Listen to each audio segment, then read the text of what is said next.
rest of my pages. Oh, God. I like fighting number 2. I broke their ass. The past wasn't that long ago. 10 seconds, Jess. Thank you. I know. Can you hear those, Johnny, those quotes? I like fighting No, I can only hear the background music.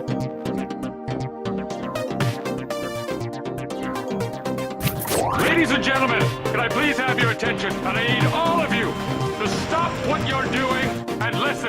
Now, live from Chicago, the Hal Sparks radio program Mega Worldwide. I have come here to chew bubblegum and kick ass. Hal Sparks, actor, comedian, and multimedia personality. And I'm all out of bubblegum. Hal Sparks. All right, let's do this. Welcome to the show. It's Hal Sparks' radio program, Mega Worldwide, now with 100% more Johnny Million. How are you, Johnny? That's this me. fine day. Yes. Wearing a Joan Jett shirt. Is that from a recent... It is. I saw it is. Joan Jett last Sunday. It's great. Yeah, she's so great. She's super delightful. great. And she's a huge Baltimore Orioles fan, so I wore a Baltimore Orioles shirt, and she saw me and pointed to me. Oh, and deciding you suck up. It's disgusting. I'm disgusted. I met her Tui. back in '99 when my band opened up for her, and she is small. Yes, she's, well, and I mean, that's your reference of what constitutes. You know what? She's not that small because actually they had to get an apple box for Michael J. Fox when they were in that movie together. Yes, she is diminutive, but not extremely so. You are just a tall drink of water. Yeah. And Yeah, she was very that- sweet and shy, and she signed my Light of Day soundtrack album. Oh man, you just roundhousing her right from the top. Oh. You know, yeah. It's like me showing up with my Kiss Meets the Phantom of the Park VHS at the meet and greet. You know, Kind of. and She got really good reviews for that, though. Oh yeah, absolutely. She was fantastic. Anyways, welcome to the show. We could take this off the rails. And I Here we go. Pop culture references. my friend, I look forward to the day when we can pop culture reference off into the darkness and we don't have to white knuckle this country's response to Donald Trump anymore. And the rest man, of it. oh, And man. imagine politics going back to being boring. You know what I mean? I'm waiting for it. Oh, wouldn't that be nice? Oh, I wish we had this kind of like back and forth vitriol over sort of sports and I don't know, whatever the current monstrosity is, 90 Day Fiance or some nonsense. Anyways, I look forward to it, and as does the chat, who is among us today. And but I have to say, if I may, we have a lovely group of people here, and we're definitely here to deal with this stuff. It's super fun, and the nice thing about it is that these days there's a lot of popcorn to be consumed watching the Republicans kind of chew each other. I mean, for crying out loud, Marjorie Taylor Greene has been ejected and then not ejected and then re-ejected and then truly ejected from the Freedom Caucasians and in the House. Freedom Caucasians? Yes, that's that. I don't know if you're familiar with that group, but they're. I think I've heard of the Freedom Caucus. Is that one of those official subgroups, or is it just no? It's my golden idol for the bag of sand swap out, and you can decide on your own which one is which. But yeah, she was kicked out of the Freedom Caucasians for calling Lauren Boebert the B word. And by the way, speaking of diminutive, calling her a little B word on the House floor in an argument about whose failed Joe Biden impeachment amendment, however they were trying to enter it into the record, Which would one fail. was lamer? Would fail first, because Marjorie Taylor Greene has filed hers, but it has never been able to be brought to the floor for a vote. But Boebert used a procedural trick to get hers to actually be brought up for a vote, which, you know, again, It passed with flying colors. Joe Biden's now impeached. yeah, it's like world's sharpest butter knife is what they're fighting for. You know what I mean? Or how dull can your knife be before it is only good for butter is effectively what the argument was about. And in that argument, two people who are supposedly going to be the bane of Democrats' existence in many ways, women, you know, women, you're supposed to believe them. You gotta believe the women. And they're believing them, but they're not.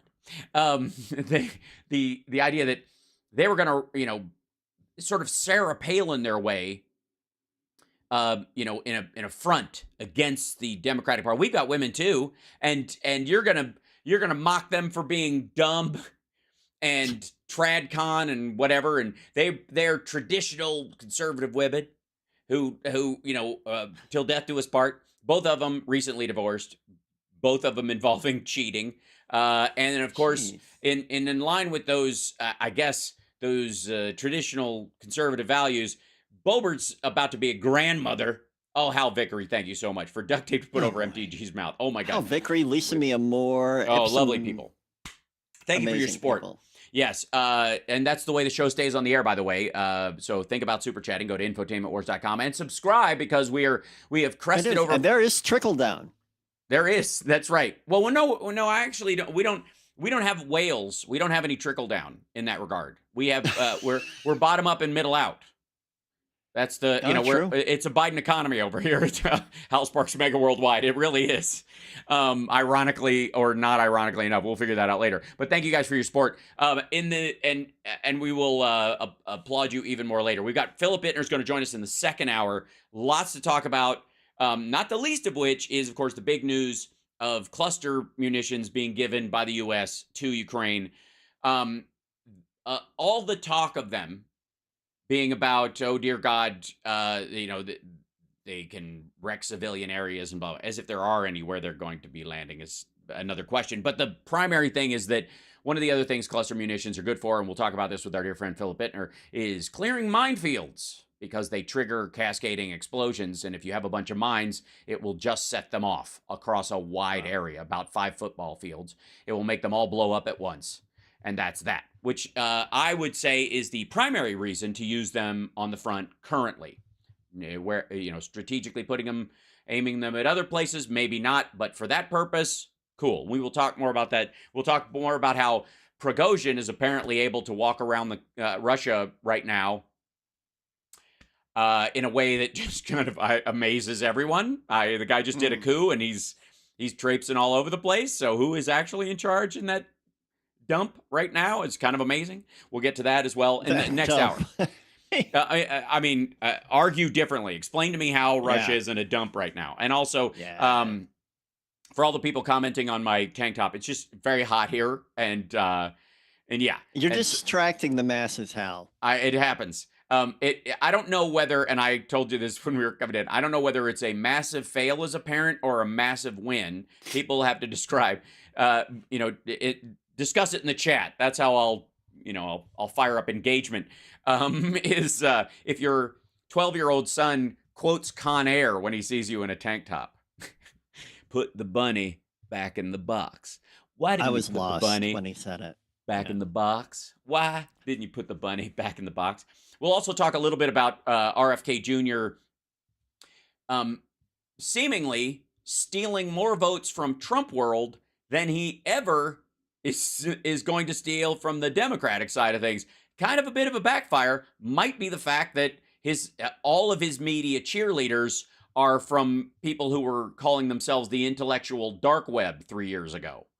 In the, that kind of stuff. So for the record, fascinating storylines. Now, the biggest thing that happened this week, and I covered this yesterday, and if anybody wants to go back, we have it broken down in chapters, or will. Yesterday, there was a reveal in the world of the Hunter Biden saga of Biden corrupt crime family crimey crimes. And a fellow, after the failed quote-unquote whistleblowers from the IRS came forward and kind of petered out, just kind of showed up and under oath went, and that was that. The big question was, they were referencing a couple of specific people when they were like, they're telling the tale of the intrigue, of the spycraft, of the 007, as Mr. Dickman, our history teacher at New Trier, used to say, 007 stories. Oh, nice. Yes. Nice where thank you. The storyline being that this guy showed up and he offered some dirt on the Bidens to the DOJ, and the DOJ, and I don't remember who was president in 2019, dispatched about no, me either. 6 or 10 people to go over there and interview the guy on orders from whoever was running the joint at the time. I don't remember. And because one of my favorite points is this guy going, why would the DOJ send 6 people over if I wasn't, if I didn't have valid information? Well, largely because Joe Biden's the only guy that Trump feared running against, and he was right to have that fear, and that he was dispatching Hoth drones all over the galaxy to try and find dirt everywhere he could, just and in that process sent basically chased down every lame lead there was.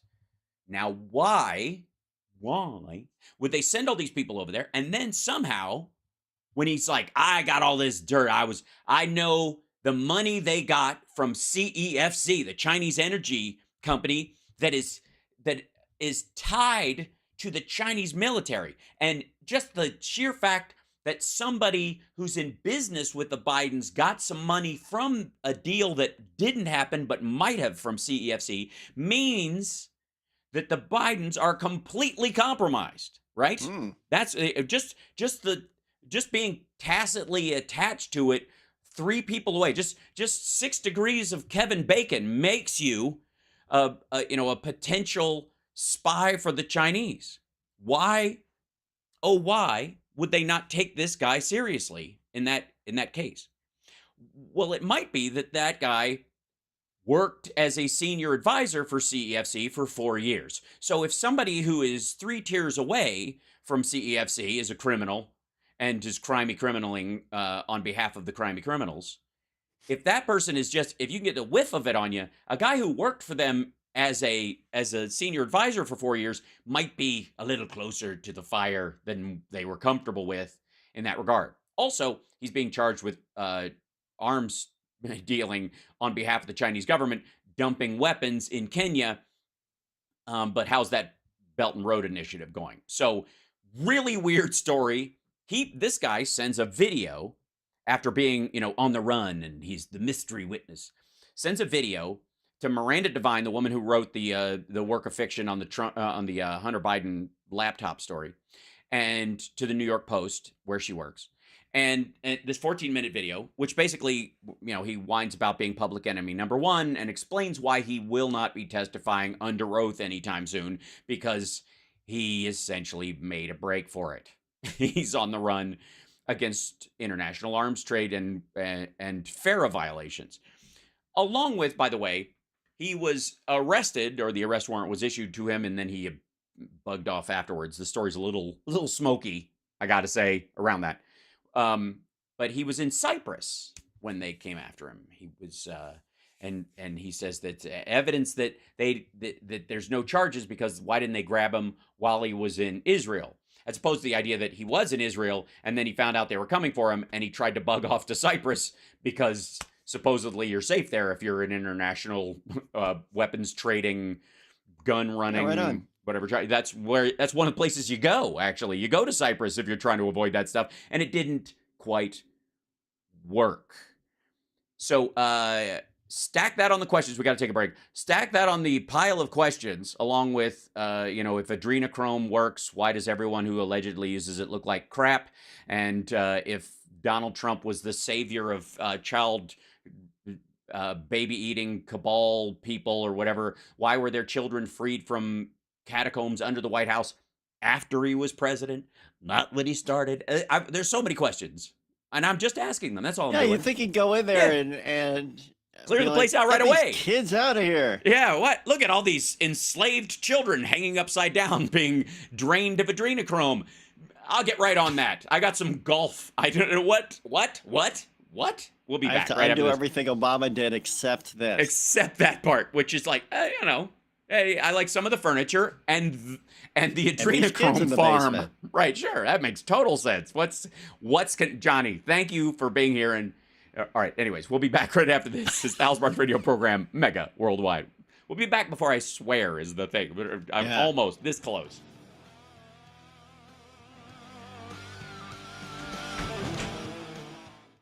So, yeah. Anyways, U.S. profiles. Okay. Let's see. Prigozhin is packing already. Prigozhin is everywhere.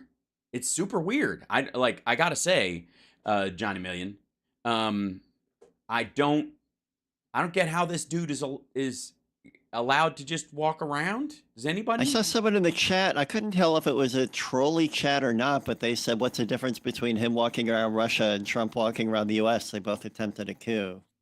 Well, I'll tell you what the difference is. One of them literally gave the orders specifically and commanded troops and had guys do it. And the other one was eating fish delights and watching television, going, look at these nutcases fighting to destroy themselves on my behalf. I think that's the difference, largely. And grabbing at the wheel of his limo driver. Yes, exactly. Yeah, kind of. Guys. Thank you. And attempting to throttle his Secret Service guy. Right. Take me to the White House. Or no. To the Capitol. Take me to the Capitol. Well, again, that in and of itself is proof he was planning it. But again, also that he's terrible at planning things. Thank God. Thank God. Let's see. Did Chicago bring us back? Am I not hearing them right now? No, I think we're all right. No. You have 15 seconds. Thank you. Yeah, I heard that, but I wasn't. The timing was off in my head. Sorry. As often it is. Yeah, I thought he said shorter too. Mm-hmm. My bad, guys. No worries. Good to see you, Devin, or hear you. Mm-hmm. Nice hearing. I can see you guys can't see me. I bet you look great. I agree. Welcome back to the Hal Sparks radio program, Mega Worldwide. Okay, so one of the roots of the entire whistleblower thing is, again, I'm going to twist my brain in knots trying to figure out what in the ever-loving heck they are talking about. But apparently, the Chinese government, not the people themselves, the government, let's be very specific, the CCP, after Joe Biden stopped being vice president and had no plans on running for president ever again because old, decided this is the perfect time to engage with this guy and set up an influence peddling scheme where we will pay him to do things in government for us because he is A, no longer in government, and B, the people who are in government could not possibly be more hostile to him and his former boss, Barack Obama. Why that guy? Okay, but anyways, I'm beginning to think they might have gone after Hunter Biden because they were like, wow, this guy, before he was brought into Burisma, the place was a trap for money, and all the money ended up in Russia. And then after this guy shows up, it's actually being spent building pipelines. Weird. The people's actual investments actually went somewhere. Nutty. It could have been, well, that's another conversation for another time. But the argument is that the Biden administration is unnecessarily and eagerly falling over themselves, jumping through their shirt to help the CCP destroy the dollar and America. That's that. I mean, am I describing the general argument fairly well, Johnny Million? Is that? Oh, definitely. Is that? It's kind of okay. So here's my question: if the United States, the dollar is dying because that's Biden's plan, and he has been put in place to help the Chinese overtake the U.S. economy and destroy the dollar, then how come the exact opposite is happening? And why then, if the exact opposite is happening, is Donald Trump, and arguably, I guess, Marianne Williamson too, arguing that when they get in office, and by the way, equal possibility for both people, when they get in office, they are going to do an economic 180. They are going to turn around this economy away from, 3.5% unemployment and wage increases and all the things that have been happening. They're like, no, America's going in the wrong direction. We need to turn this thing back all these around. Toxic policies that are destroying America. Infrastructure all these jobs. gone. Smart electrical grid gone. Niedermeyer. Right, gone. Bueller. So here's this is an article in Bloomberg. China's economic woes are multiplying, and Xi Jinping has no easy fix.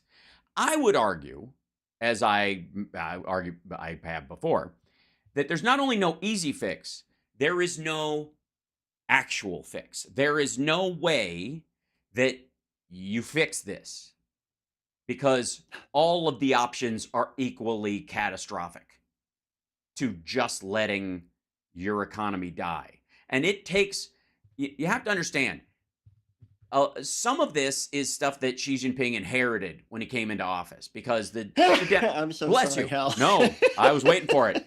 The Democrat, he's allergic to math. It's a thing. I'm going to start. Yeah, you knew I was going to get into it. He starts doing this arithmetic, and I lose it. Yeah, make your eyes start watering, and then it's bad. Yeah, but that's bad. Some of it he inherited in terms of like the one-child policy and the death of the Chinese demographic. Like their collapsing population and all that stuff is an unfixable problem, quite frankly. And that was already in place when he came in. But the weird part is that he came in and didn't seem to mind and didn't even start trying to fix it until, quite frankly, Russia started to try and fix their collapsing demographic. And then they did a, hey, wait up, guys, just like they did with the Soviet Union back in Mao's time on policies. Very weird. It's like a kid on the school, on the playground at the schoolyard, just running after the kid they think is popular, which is very odd. So anyways, they didn't do anything about it for a long time. And then Xi Jinping instituted what they call the 3 red lines because they were looking at the problem that was off in the distance, but they were definitely recognizing there is a problem in the real estate market. 30% of their entire economy is based in real estate. Real estate, by the way, that no one will ever live in. So what makes it real estate? I think it's just buildings, but we'll get to that. Go look up Chinese ghost cities if you haven't already. It's amazing. And I was over there. I saw them in person. It's stunning. It's bizarre. It's as weird as you think it would be. It's as post-apocalyptic and odd as you could possibly imagine.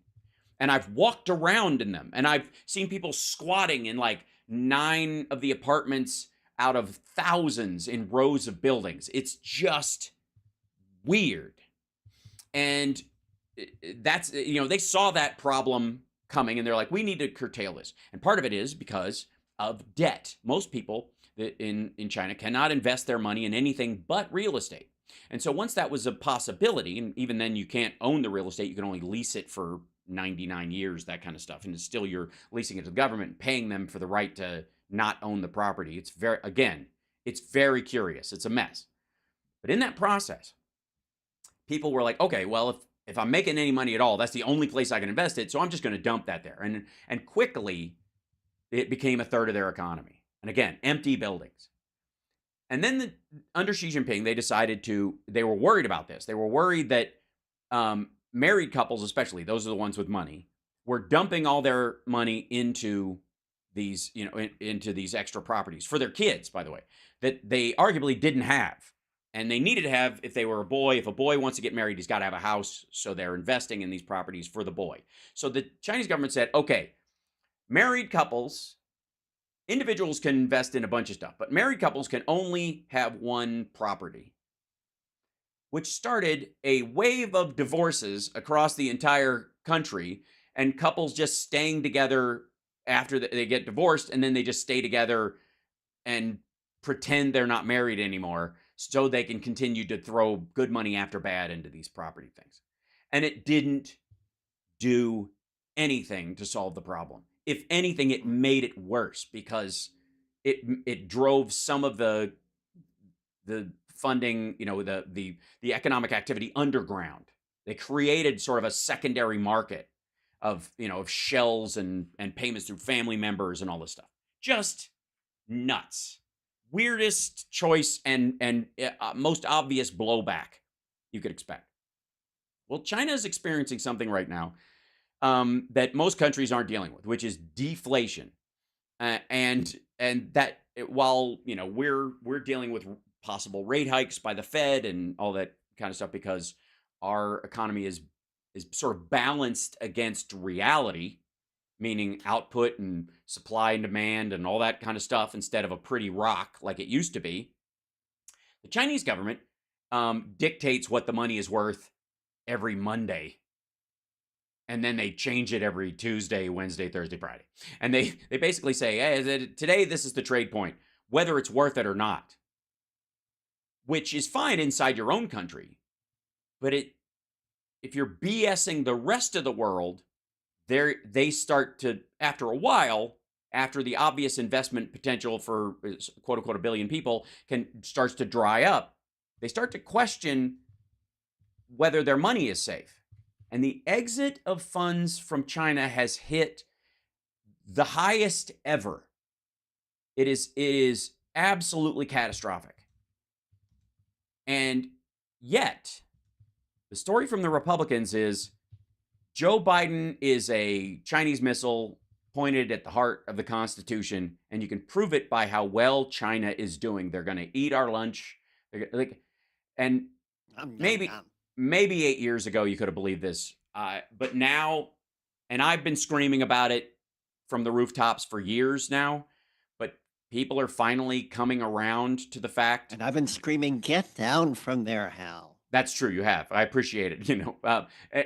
Well, you say jump. I don't know if that's the same when thing. I say jump, you'll be That's what I fine. mean. That means get down, you'll hurt yourself. That's true. All right, we got to take a break. We'll be back right after this. It's Hal Sparks radio program, Mega Worldwide. What was Biden actually bribed to do if it ain't happening? What's the quote?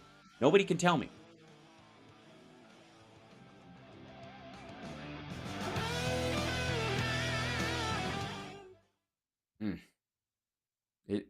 Like this picture right here, like construction in the rain and just damp ground, and every place looks like it's kind of got mold all over everything. You know what I mean? Like algae is forming on all the sites and stuff.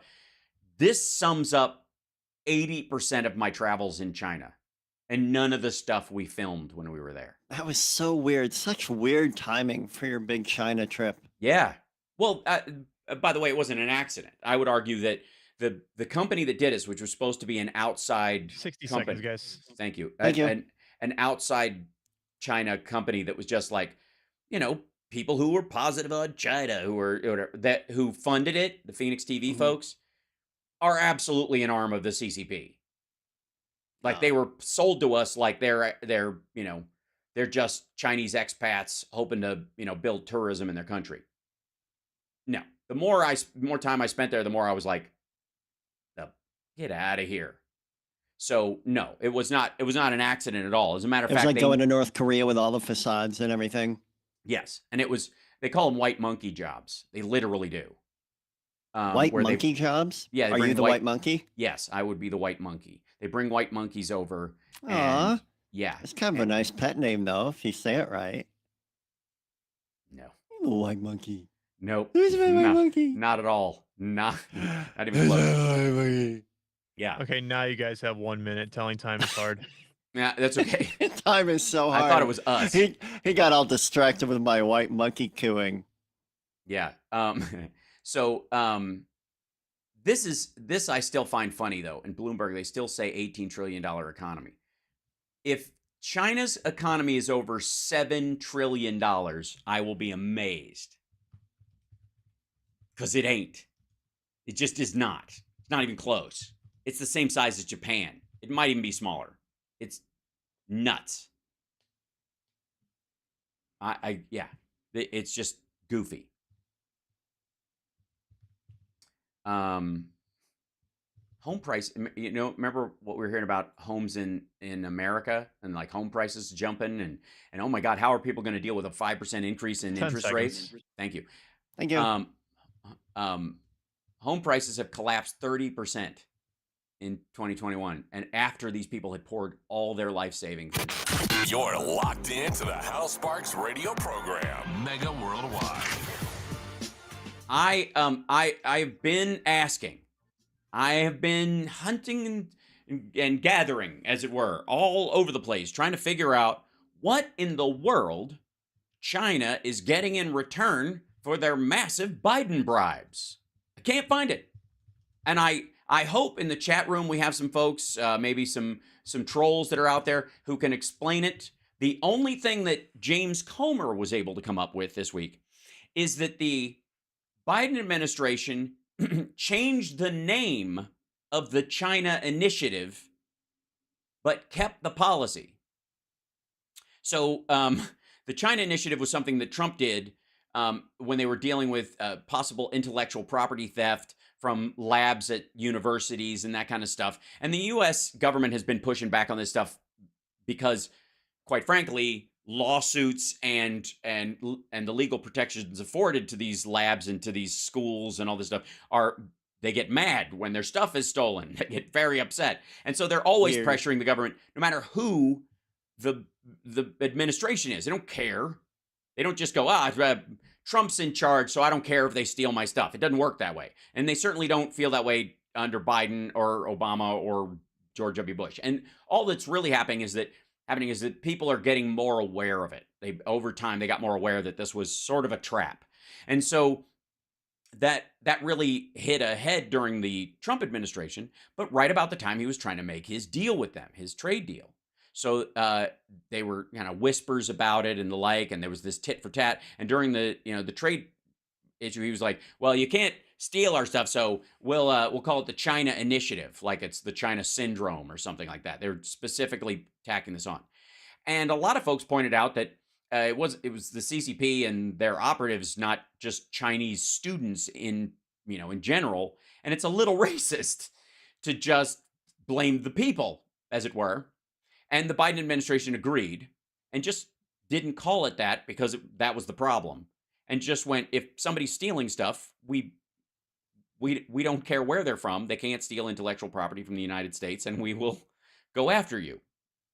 But according to James Comer, by taking the name China Initiative off of it, that was worth billions to the Chinese government. I don't get it. I'm trying. I'm so trying to wrap my head around this. But that was the only one he could come up with. And then they unveil this Gall Luft guy. Gall Luft is the Israeli professor who contacted the Trump DOJ and said, "I've got dirt on the Bidens, meet you in Brussels." Showed up, and his proof was, "I worked at CEFC, and here's the files from CEFC, which is a completely criminal organization run by the Chinese government. So says I. And I should know I worked there for 4 years, and I'm still paid by them." Somebody was just asking about in the sort of quid pro quo that's going on with, or the tit for tat, as it were, between China and the U.S. about was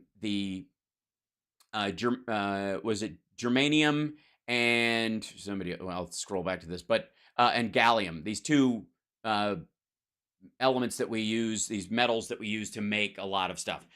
Both of them are produced, if I'm not mistaken, during the processing of aluminum. The only reason we get a lot from China is because they are lackadaisical with their environmental standards, and so they make a lot more of it, and so they can make it a lot cheaper, which has been the game for a long time.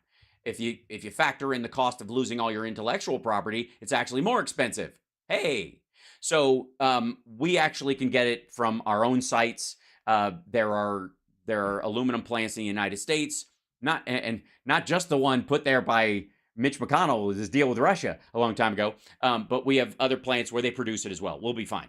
As a matter of fact, there's an article that came out this week about how every time China tries to deny everyone a mineral that they have control over, people just go find it someplace else. All they have is the cheapest price. And so when people tell you this, and this is a big thing for Fox News, if you're watching Fox News, they will tell you, we get 98% of our, red kryptonite from China. And they'll say this kind of on and on and on. We get 90% of it from there. Well, the reason we get 90% of it from there is because the U.S. doesn't buy it. Companies buy it. U.S. companies buy it from China because it's cheap. But it's not cheap like $5 versus $95 a kilogram or something. It's $5 versus $6.50 a kilogram. And if there's shipping problems, or you can't get stuff out of China, or there's other issues, like you don't want to be seen as, if the red kryptonite you're using in your blastotron is made or processed by Uyghur slave labor, and it's a bad look for your company, then the 650 is worth it, because the cost benefit analysis of being seen as pro-slavery in a lot of quarters is just way higher. So let's see. This is this is just the reality of a marketplace, not because this stuff is hard to find in particular. There are rare earth minerals. Very few of them are actually minerals and rare. So don't let shorthand in the news media affect you like that. Now, one of the primary issues that we are definitely currently extracting from China, like extricating ourselves from China. There's a giant business and governmental exfil from China right now. So all the stuff about we're not decoupling, we're de-risking and de-leveraging is politispeak, and it's why the Chinese were very angry with Blinken when he came over, but are like tiptoeing around Janet Yellen because they somehow think that they can, I don't know, mess with foreign, like American, like U.S. dollar reserves by playing nice with her, like she's stupid. It's sexist, it's dumb, but the important thing is that it's not working.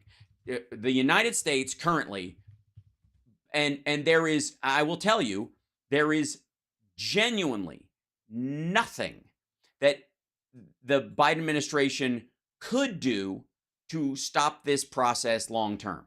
It is already like all the other companies don't feel safe. The next COVID that's possibly going to come in the world will definitely come from China in their estimation, since the last 3 pandemics that got off there from swine flu to avian flu originated in China. It's a problem. And the lockdown policies and the economic, the stringent economic rules there just make it bad for business. Also, labor costs in Mexico are cheaper. Yep. And workers in Mexico can come to the United States really easily. This might shock people, and get educated on high-tech jobs and go right back home, and they're fine with that when they're actually functioning factories. The manufacturing in Mexico is on a massive upswing, and it's cheaper to build your factory in Mexico than it is in China right now, this very day, today. And that is not going to change. There's nothing that China has planned policy-wise or can do, even if they've started to, that will change that. They do not have the young workers. They do not have, and even the workers they do have that are the right age for it aren't interested or can't find a job because because everybody's leaving. The youth unemployment, 19 to 25-year-olds in China right now, is somewhere in the order of 24 to 26%. That's high. Yeah. If that was in the United States or any European country, there would be people with torches outside of whatever the halls of power were demanding the person step down. Any prime minister, president, whatever. That would be the rallying cry. 26% youth unemployment in a country, by the way, that one of their only ways out is youth purchasing power. Young people coming up, getting some extra spending money, and spending it inside the country. I have an image up on the screen, and it's kind of like one of the charts you'll see from the international climate committees, where they point out, like, okay, if we do this, the temperature will be like this, and if we do this, worst case scenario, 3 degrees. Best case scenario, half a degree. That kind of idea. And they plot it out past a certain point. The trajectory of China's economy versus GDP And these guys are still operating on the idea that China's GDP is actually what they say it is, which I call BS on it 100%. There's no way China has an $18 trillion economy. I've been there. It's absurd. The whole thing, China in its current state is the town in blazing saddles. It is just, it's an old fake frontier movie set, the entire place right now. It's horrifying. And I feel for the people that are there who are going to be on the receiving end of this idiocy for quite some time. But even at the sort of median projection, it's terrible. It's, and again, they're operating on favorable numbers. So I ask again, what is the benefit for China to having Joe Biden in office at all? And why would they have a guy that they paid for 20 years to promote China and to be a senior advisor for CEFC? Why would that guy come out of the woodwork because he's a concerned citizen and he's got to stop Joe Biden from becoming president because because Joe Biden might be compromised by the Chinese, who that guy works for and has for 20 years, directly and indirectly, like under the table and above. It's crazy. Like, it's so obvious. The dude wrote a book called De-Dollarization, promoting the rise of the BRICS currency. That is what currency? The BRICS currency. Brazil, Russia, India, China, South Africa. And the idea that they're going to have their own cryptocurrency. Or get this, Johnny Million. Wait, you're going to love this. This is my favorite part. That of those countries, Brazil, Russia, India, and by the way, you can kind of take India out right now because India is way more favorable to the United States. There's a reason why state dinners and all that stuff happened. And it's a massive, massive movement of human beings and technology, and the growth of India will be, this is a hinge point for a positive change in India like probably never before. That said, Brazil, Russia, India, China, South Africa. And the idea is, and maybe you can explain this to me, Johnny May, is that those countries, with all their disparate desires and interests in the world, both security, economic, cultural, will add to their group Iran and Saudi Arabia. And those folks, that would be BRICS Plus, are somehow going to agree on a new currency amongst themselves, like the euro, but they're all gonna sit around a table and agree on whose currency it will be pegged to. What? Where do you see China letting Can you Russia have it both ways? No, you cannot have it both ways. And you know what their biggest the biggest movement they had, and this was last year, we had all the BRICS talk, everybody from Russell Brand to Jimmy Dore, the dollar's over, the petrodollar. I would like to present to you the concept of the petro ruble and the petro yuan, and you'll realize how stupid the entire conversation is. But on top of that, the theory is that these folks are going to agree to, create this. And the only movement they actually made last year when they sat together was to peg it to the US dollar. How do you stop the US dollar from being the reserve currency of the world by pegging your brand new silly money to the US dollar? Because you don't want to take a big hit.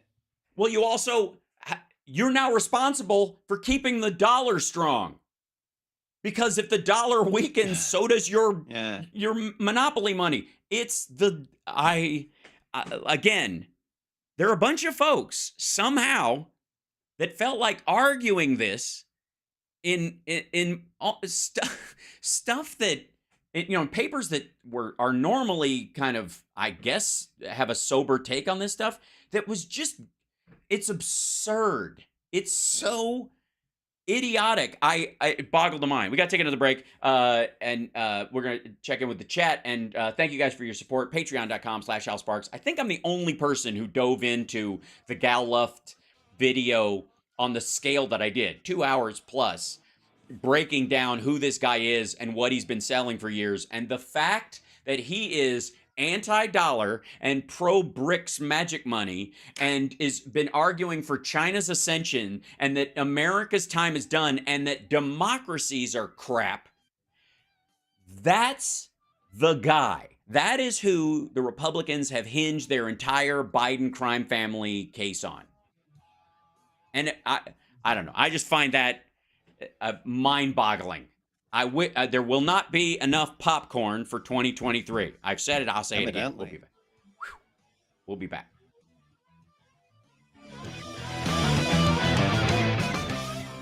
Man,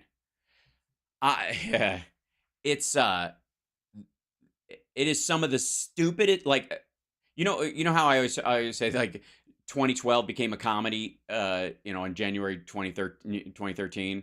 Like, Oh, right, yeah. That movie suddenly gets hilarious. All the movies about it, like Y2K videos, become instant comedy the next day, right? When it didn't happen. Yep. We are getting to the point across the entire spectrum where everybody who has been selling this, China's ascension, China's going to eat our lunch, China, for years, their speeches are just looking hilarious. And this guy Gall Luft, I went and dug through, because I was like, well, I'll show you. I went through, and thank God the internet is forever. Yes. And I went through and I just did a search because this guy is a think tank. And what do think tank guys do? But they give speeches. 60 seconds, guys. Thank you. Thank you. Right? They give speeches all over the place. This dude did a talk at Google 12 years ago called Turning Oil into Salt, Energy Independence Through Fuel. It's super weird. So, he's been a security and energy. That's his whole thing or whatever. Which, by the way, that's what the Wagner Group supposedly does. Energy security. So, it's just whatever. Anyways, I went back through this dude's speeches, and there's dozens of them. Here, well, I don't want to do that. Let's see. I want to go to this guy right here. Analysis of global security. Gall Luft talks at Google. 10 seconds. Thank you. Thank you. About every 8 years, they bring this dude in to yammer about China's on the rise and China's. Welcome back to the Hal Sparks radio program, Mega Worldwide. And I've been scrolling through the stories, just kind of showing, and obviously mixed in with the stories about Hunter Biden and the whistleblower and the whistly blower and whatnot, are speeches by this guy Gall Luft about how the dollar is dead, long live the BRICS currency, China is on the rise, democracies are terrible because the number of people we looked into his dialogue on democracy at the Global Governance Institution, which, by the way, Johnny Million, can we just form our own highfalutin think tank thing? I think we already have. Yeah, give it a nice BS name. We got to brand it. Yeah, it's got to be global policy security initiative. It's got to have something to do with the tank top too. Yes. Bunny box. But bunny box. But bunny put the bunny back in the box. So for your bunny box. For your bunny box. I have to say that I'm still waiting. And by the way, this guy, this Gall Luft dude, is not going to testify under oath. This isn't going to happen. And not just because he's on the run or something like that, because I got news for you. There are all kinds of ways that the House Appropriations Committee and Congress can send people out through, a negotiation with the guy's lawyers to have a conversation under oath with the guy where he, spills everything he has on the record under oath. And by the way, in in a way that warns him about, contempt in this particular situation. By the way, in a way that you did not see, them in the interview with him in Belgium, for example, and why they had it in Belgium and why he went to sort of neutral territories to do these things. Also, because I think Rudy just wanted to go to Brussels for a couple of days. And Marcus Isaac is the dude, even American citizen. He's a resident of Israel, allegedly an American citizen, but an employee of the Chinese government for something at least 15 years. During which time, by the way, he's been giving talks at Google and other places about the ascension of China this whole time. Okay, so again, I am asking anybody, explain to me what the quote, look, in terms of quid pro quo. When we got back, when that phrase, when quid pro quo came back into the zeitgeist because of Donald Trump's attempts to collude with Russia, or see if he could set up a back channel where they would help him out in Russia if you're listening, and all that kind of stuff. He had his sort of follow up where he was with Zelensky, where he was trying to get something, get him to. He was basically saying, "I'll send these javelins and stuff, but you've got to start this investigation. It doesn't have to, you don't even have to follow through with it," by the way, which goes back to the time of Viktor Shokin.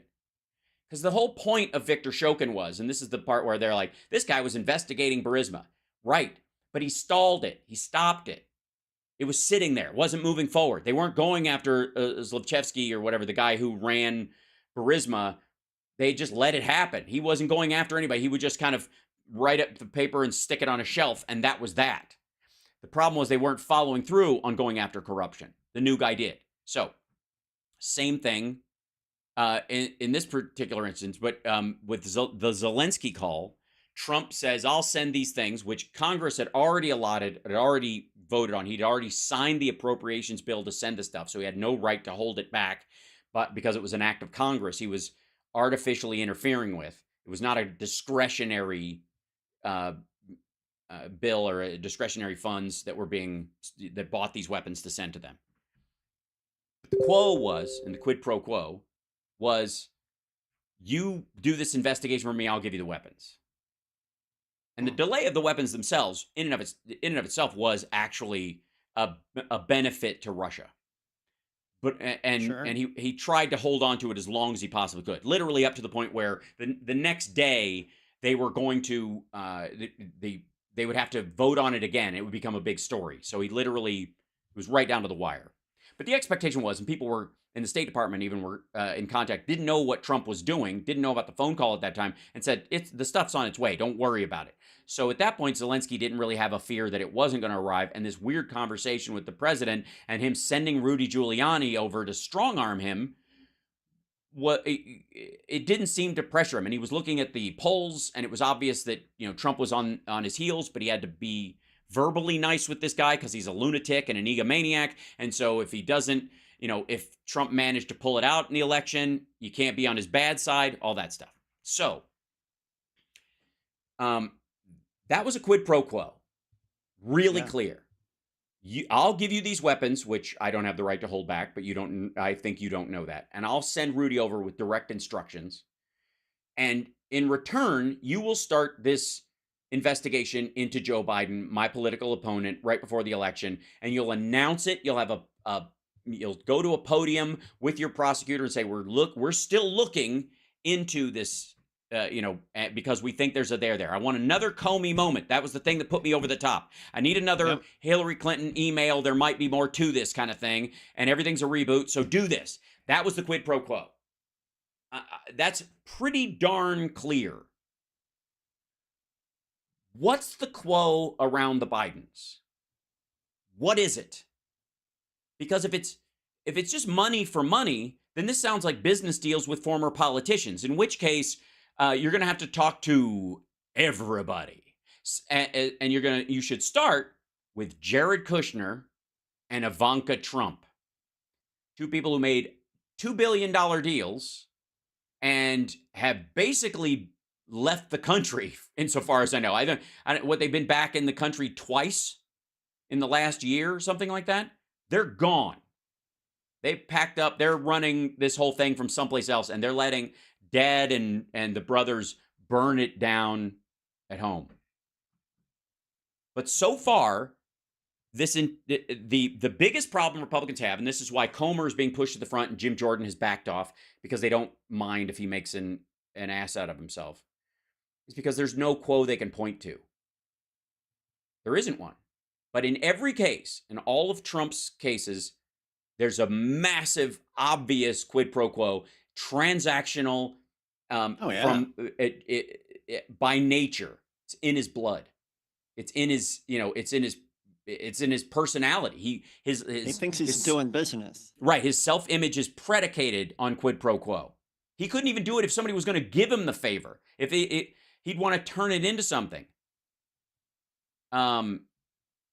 But then again, please tell me again how Paul Manafort worked for free and that Gall Luft just felt like he needed to be a citizen because he's afraid for America.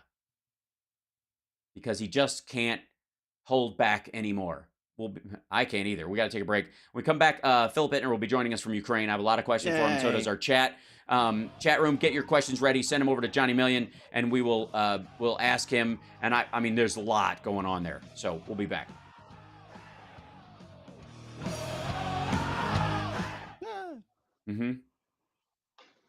So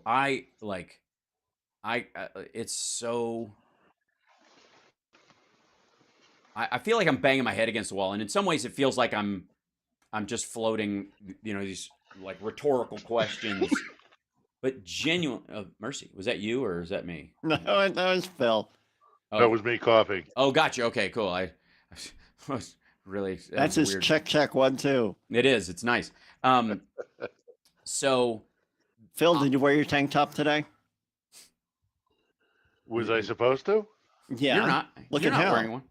You're not wearing I know. one. I see how, and you kind of got. I was your wearing one, jersey but thing then when going I on. saw you, I was like, I can't.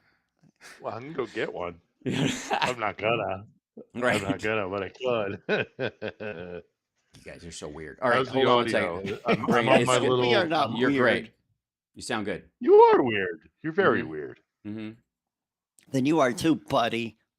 That's sweet. I dispute this.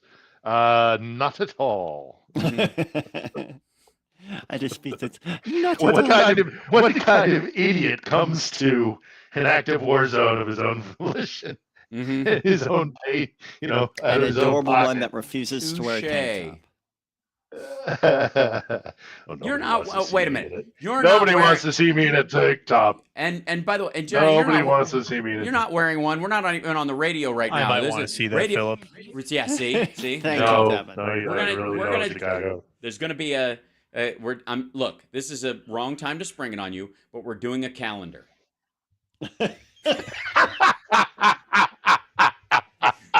No way. I need you both to go out. Nobody wants and to get see s- that. Get some fireman gear and some body oil. Work with me on this. I've got a plan. Oh my God, no. I look like Bert Kreischer. Oh dear. Well, hey, he's made an entire career Nobody on wants that. that. Yeah. Yeah, he has. He has. He really has. These are the days of Dad Bod is got its own channel. That's true. That's true. Yeah. Have you seen that thing where he drinks an entire gallon of Kool-Aid a day? No. God. Yeah. Ugh. Really? Yep. And he did it because he thought he was being healthier. As He opposed to doesn't vodka. still do it, does he? Yeah, he can't stop, he says. Oh, Oh, well, I God. suppose it is addictive. Yikes. Holy smokes. I do not miss Kool-Aid. Ugh. I am, however, drinking limonade.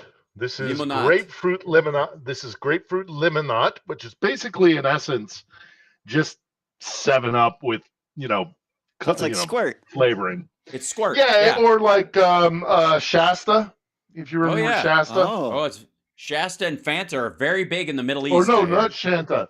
Not Yes. Shasta. Shandy. No. Shandy. What was the grapefruit? What was the grapefruit soda of the '70s that everybody used to drink? Come on. Was it Squirt? Squirt was the thought it was citrus. No, that's not what I'm thinking of. Okay. I'm thinking of. I'll always find rhyming. it while we're in break. Sorry. Otherwise, I won't be able to formulate my thoughts because Yeah. It'll eat up too much brain pan. Right. Fresca. Oh, Fresca. Sure. Right. How about Fresca? My mother used to love Fresca. Mm-hmm. Oh my God, I have clear memories of her playing tennis and me sitting in the shade reading a book and just having tons of chilled Frescas. Yes. While Grandpa whittled on the porch and foxes played in the yard. Yeah, and there were key parties going on, and I didn't know about it. Boy. Thank you. Copy, Chicago. Right. So this all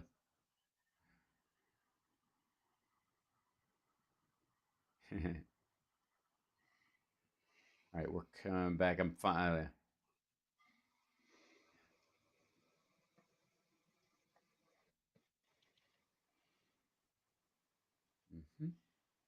Picking some stuff up. I gotta say, Geraldo on his own rehab tour, pushing back against Tucker's Ukraine garbage. He was on Russell What? Brand, yeah, because he quit Fox. He stopped working. He lost his gig on the 5, and because he and 10 Gutfeld can't seconds. stand each other, which I think shows Did you taste say and breeding on Nutso? Geraldo Gutfeld. Oh. Yeah. I talked about Putin with Geraldo one time. You're listening to the Hal Sparks radio program, Mega Worldwide. I've had people walk out of me before, but not when I was being so charming. Video streaming at halsparks.com. I don't care for you or for the putrid sludge you're troweling out. Damn, fuss-faced little pimp stick. True progressive talk. Might be a good time for you guys to give up. So, welcome to the show. Joining us right now from Kiev is our dear friend Philip Bittner, who's live in Ukraine right now. And Johnny Million is with us as well. He'll be looking into the questions that the chat will be bringing up. And I've got a couple of things, Phil, if I may, that I think are sort of, crucial to what's going on presently. Not the least, and we'll talk about like cluster ammunition and all that stuff in a moment as well. But what do you make of the fact that Prigozhin seems to be traipsing all over Russia? Yeah. How is that possible? We've talked about this. He is still of use to Vladimir Putin. There is no way on God's green earth that Prigozhin would be not in jail or still drawing breath, for that matter, if Vladimir Putin didn't want it that way. So, all of this blame. One of the things that's problematic about him traipsing all around Russia, or at least reportedly traipsing all around Russia. I know there were sightings in St. Petersburg, but the problem for that is that he's openly openly flouting the agreement that was brokered that he would stay in Belarus. That's problematic because it kind of undermines the power of the central government in Moscow. But you think? It's again what you and I have spoken about so many times. Right.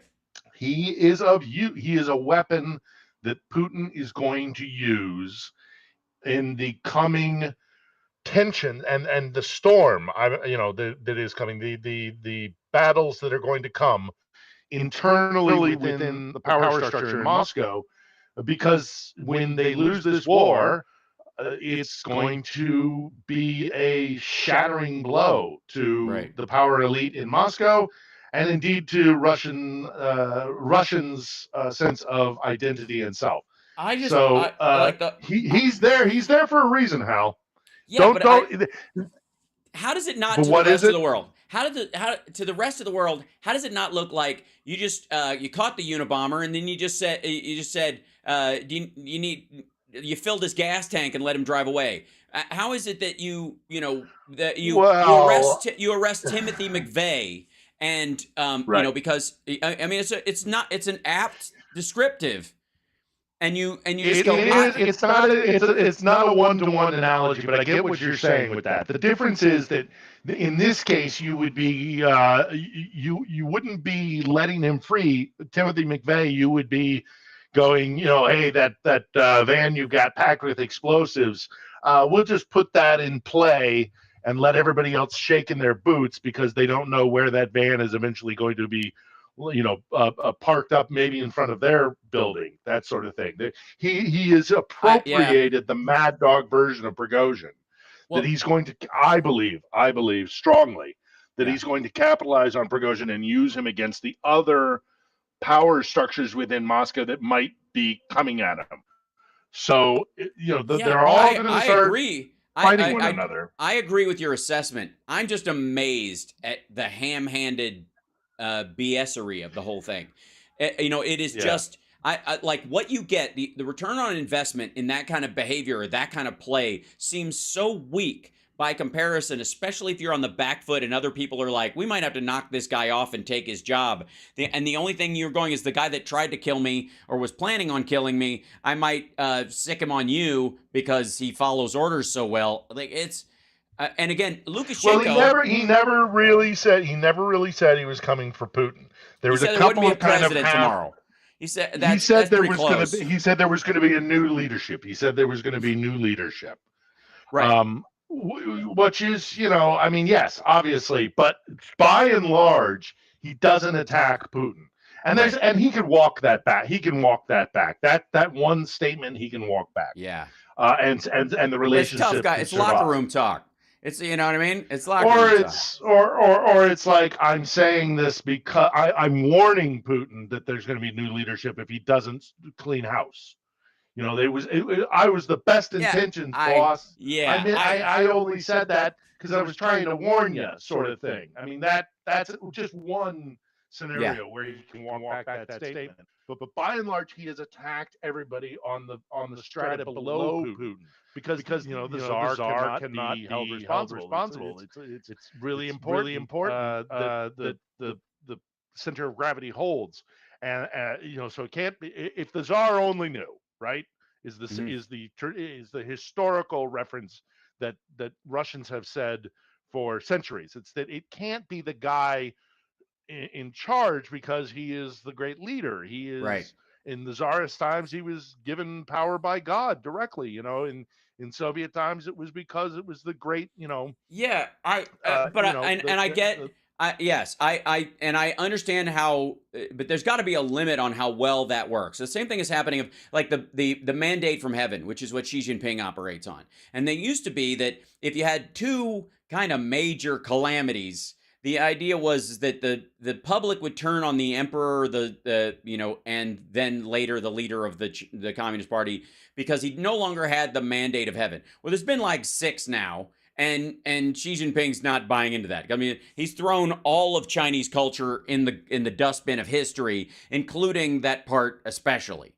So, and there's definitely there's a point where you either have to face that music or totally just say doesn't apply to me, period.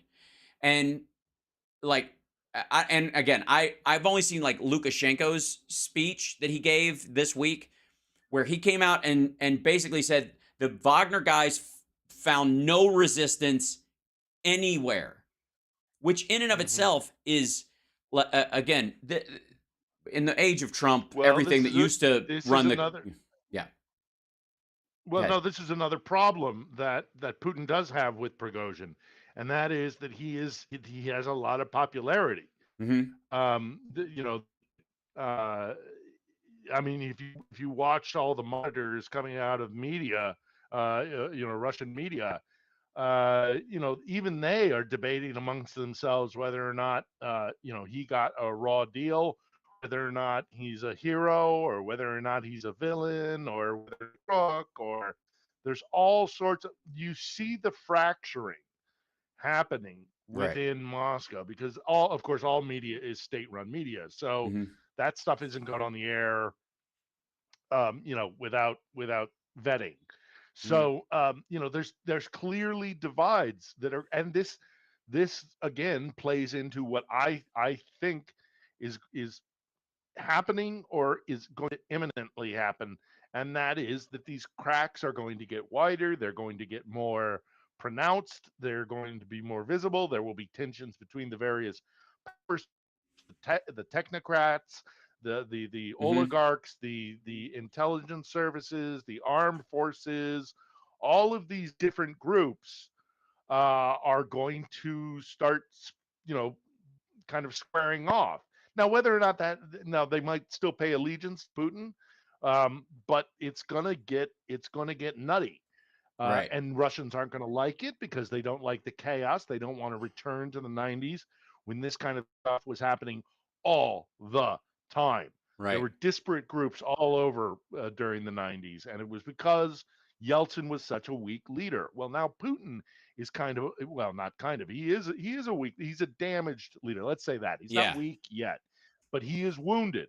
And when and again, I use the analogy oftentimes, and not just in this circumstance. I've said this about Russian power structures all the time, is that once there, it's that thing of a guy swimming and he gets a cut on a reef and a little cut of blood, and start to circle, and they start to take bites out of one another until the dominant is determined, and then they go for the diver. I had I have to say, Phil, for the length of this war, you have been saying you have been talking about how the sort of the hockey stick aspect of Russian diplomacy and internal workings, where it flat for a long time and then everything happens all at once, and then once it starts to cascade, it's usually a couple of months and everything is thrown into chaos. The 90s were a little bit different, but yes. Yeah, but even still, it qualifies in the scope of world history. Even a couple of years is a hockey stick in that regard. And yes. I have seen increasingly over the last 3 weeks a rise in the number of voices saying precisely that. What used to be moderating voices about what Russia can do when this is over, maybe they can blah, blah, blah, will they become a part of are all now talking about, hey, remember in 91? And then, of course, when the Tsar fell, where everything was humping along for a long time and almost invisible, and then the entire thing just came crashing down all at once. And saying what you're saying, I've seen that tide tick in that direction, and that's why we have you on, my brother. And it's because I know what I'm talking about. Exactly. Listen to me. That's right. And people have questions for you, and we will deal with some of those on our lucky audience members. You get this enormous brain with all that's these right. experiences in this part of the world. So listen to what I'm telling. Yeah, 3.5 of them. Hubris. And so. So do we want to go? Well, look, before we go to questions, I just want to.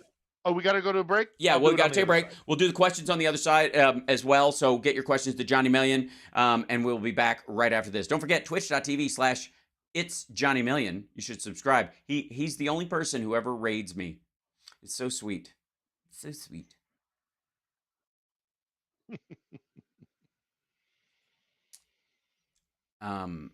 And we're let me know when we're break, I think. Do you hear it? Yeah. Well, I had to turn. Oh, I know. Hold on 1 second. Copy. Okay. And then. I can hear you, Chicago. Yeah. Hold on. I got it. And we're good. Okay. I'll be able to hear them just fine now. On the other side, I just wanted to mention that this is, it's a grim milestone, but the 500 days. Day. Yeah, and he did, and he went to Snake Island. And then Snake Island. Did you? I tweeted that at you. I think I may have even directly DM'd it to you. Mm-hmm. That was huge. Yes, huge. That is going to be received in Ukraine. Mm-hmm. I mean, I haven't been out. I've been doing stuff around the house, but I'm sure that the reaction. Well, I see it on social media. Yeah, enormous morale boost. Enormous. And then he also, in addition to that, apparently just secured the release of a bunch of military commanders who were in Mariupol and Azovstal. I mean, the guy is firing on all cylinders. It's just very impressive. Yeah. Did you see him in that little dinghy? That's 20 miles. He went in that little dinghy. Yeah. In the Black Sea. Well, and what I mean, and that's very Erdogan's vulnerable. Erdogan's response to for all this stuff about can we trust Hungary and Turkey, and Erdogan's been kind of, I think, recognizing their position that they like Ukraine have a lot to gain 60 seconds, financially. guys. Thank you, from Russia not being dominant as far as energy and other stuff. They know this. So the fact that Erdogan's saying, Ukraine should be in NATO is a big deal. Yeah. And we'll coming up in a second. Yep.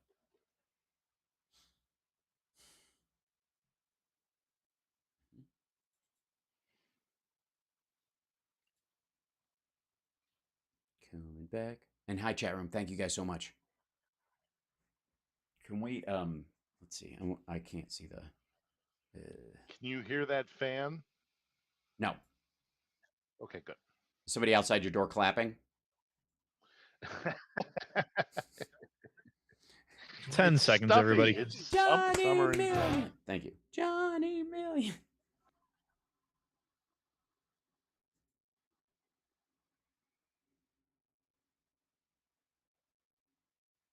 I'm starting to understand why I don't have as much time to talk during my segments, because Devin's bumpers are 3 minutes long. You want a quick promo, Hal? You got a quick promo, Hal. Welcome back to the Hal Sparks Radio Program. Megaworldwide, Chicago's first talk, WCPT. Woo! Yeah! That's right. That's how we work around here. Philip Bittner's still with us, and you wanted to say something before we get into some of the questions that are coming up. Yeah, before we get into questions, there are a couple of things that happened today. Sadly, a very grim milestone, but still a milestone worth mentioning. Today is the 500th day of this war. Right. This war that was supposed to be a 3-day blitzkrieg by Putin is now into its 500th day, sadly. Right. And secondly, those who have not seen it, to mark the 500th day of this war, President Zelensky got in a little ditty motorboat. Yeah. Went 20 miles into the Black Sea to Snake Island, which, folks, it might remember that's where the Ruski Korabli Dinahui, the resistance to there was a you can't quote it in English. There. I think we say it in English. Yeah, right. I think we can skate by with the Russian, but there was an army base there, and a Russian warship basically threatened it, and they told them to where to get off. Go pound sand. Yeah, and it's a very famous incident at the beginning of the war that gave a lot of people a morale boost and to show that kind of resistance. Zelensky showing up on the island today, the 500th day anniversary of the beginning of this full-scale war, is a huge morale boost. He laid a bouquet of flowers. They put a bouquet in the waters of the Black Sea. He made a speech that was the video. It's deeply moving because it's not about him. The entire speech is, I am marking this day, the 500th day, and thanking the people of Ukraine, basically the people of Ukraine, all the security forces, all the armed forces. Not about him at all. I mean, yes, obviously there was a video team with him and they went there to stand on that ground, but he did do it, and that was a risky thing to do. So, say what you want, it wasn't just a photo op. So, and then the fact that he didn't make it about himself. He made it all about, like, we're going to win. This island will never be occupied by Russia again. And thank you. It's not about me. It's about you. We're all in this together. It's deeply moving speech. And I think there are English subtitled things out there by now. I know I've seen a dubbed one, but it's deeply moving. It was a heck of a thing to wake up to this morning. But those two things are worth mentioning. The cluster bomb stuff, if we get to it, great. But let's get into the questions. Yeah, absolutely.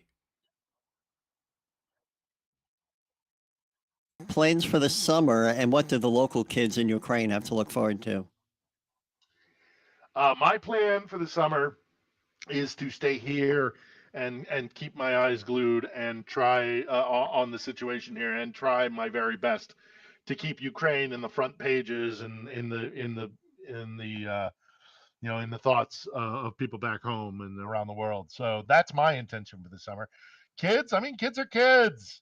I mean, they can't go swimming in the Black Sea because it's mined, so that's a pity. But Right. they're going to be kids. They're as best they can. And in all seriousness, actually, I talked to a lot of Ukrainian parents, and one of the primary things that Ukrainian parents are doing and have done since the beginning of this war is try to maintain as much normalcy as possible for these kids. Right. So they literally are taking them to summer camps and trying to keep them distracted and stuff like that. So yeah. Cool. Got another? Yeah. I sure do. This one is a real heavy hitter from Mr. Spock. They want to know if you can juggle. No, I can't. I never learned All that right. skill. Asked and answered. I can poorly. I mean, like I can juggle really poorly.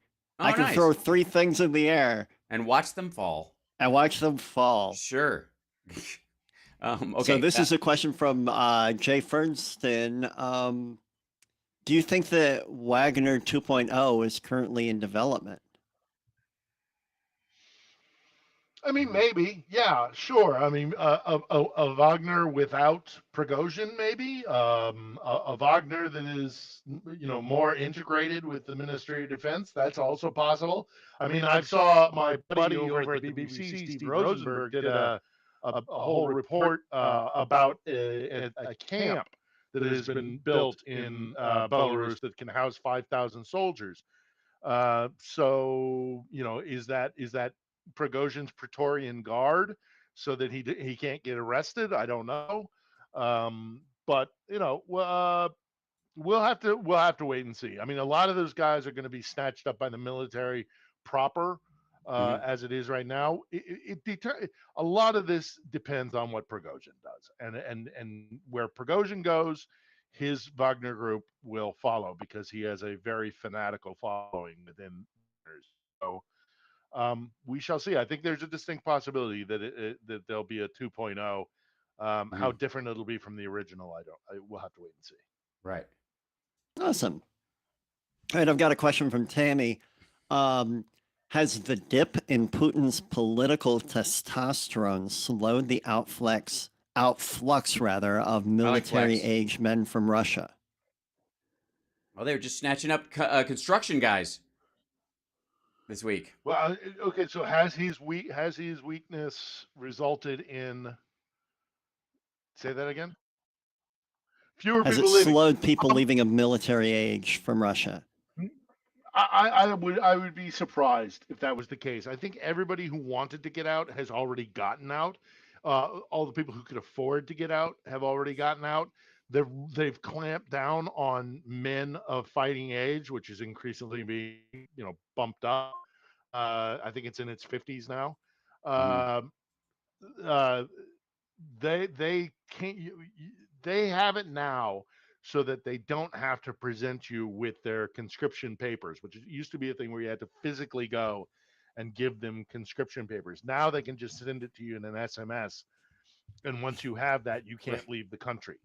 So they're doing all they can to stop people from leaving as it is. The massive numbers that we saw at the first mobilization, we're not going to see that again because anybody who wanted to get out already got out. I have a question for you. Are you on Threads? Not yet, but I will be. I'll get on Threads soon. I signed up on Threads. I am on there. People can find me. I think it's just like Hal Sparks at threads.net is how you get there or whatever, or you just look me up on there. The nice thing about the fact that I'm verified in Instagram, it kept my verification on there as well. So I'm on Threads. It's a lot of fun. And I will say, curiously enough, it took a little while, if you'll notice in your sharing of stuff from your from apps and whatnot, it took a little while for the Twitter thing to be a possibility, so you could share articles and pictures and that kind of stuff in the sharing thing. The Threads one was instantaneous. The minute it came out, that, if you'll notice, it's now amongst your possible shares if you sign up. which is like that's you can see that there is a vested interest in people watching Elon Musk squirm at the very least. Yeah. Yeah. No, So- I'm gonna I'll get on it. I'll need to transfer all my stuff, but that's okay. It's If you have an Instagram account, you don't have to. You can just port it straight over. Anyways, we have another question. We got another minute before the break. We have a quickie, Johnny. Yeah. This is from Philip Dilberg. I'm hearing an echo on myself all of a sudden. I'm sorry. Same here. Haven't the Russians repaired the bridge between Crimea and Ruski land? That is the Kerch Strait Bridge. They have. They fixed it by and large. I think rail is still damaged, but you can drive across it. It's the problem with the Kerch Bridge is that it's going to quickly fall under Ukrainian artillery very soon, especially if they get their longer range munitions from the United States or other NATO. And the second thing about the Kerch Bridge is that ultimately it's going to fall into the sea. We know it. If we know it, certainly the Russians know it. The strait is all silt, and engineering cannot handle it. Mm-hmm. Eventually, it will fall into the sea. It may not happen. It may not happen for 5 years. It may not happen 10 years. Heck, it may not happen for 20 years. But ultimately, it's going to fall into the sea. So the bridge is not a solution. Ergo, therefore, the war. Cool. We're going to take a break. We'll be back right after this. It's the House Sparks Radio program, Mega Worldwide. Follow Philip Bittner on Twitter until he's on Threads at Philip Bittner, 1L, 2 T's. And, of course, our dear friend Johnny Million. Follow him at Johnny Million in both or either. No, just one. You're on Twitter right now, right? You're not on Threads yet? That is something. Oh, good. As you do. We'll be back right after this.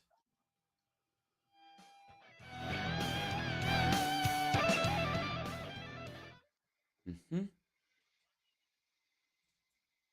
That picture of Lavrov and Trump, where he let Lavrov sit at the Resolute desk, has been floating all around Twitter, and I don't know why Republicans feel like this is the we need to back this dude.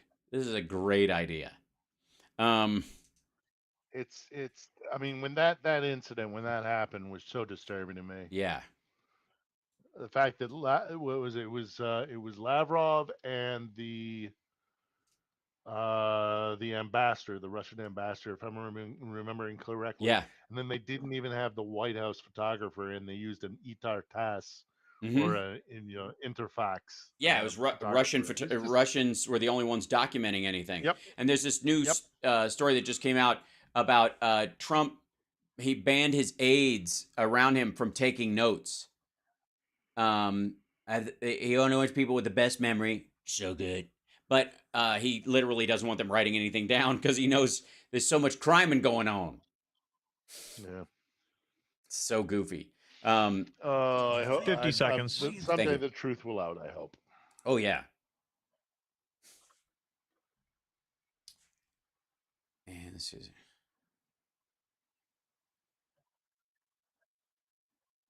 Nice.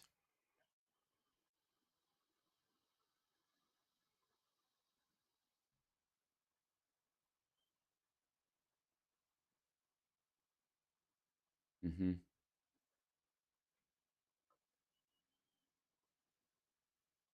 Yeah, John.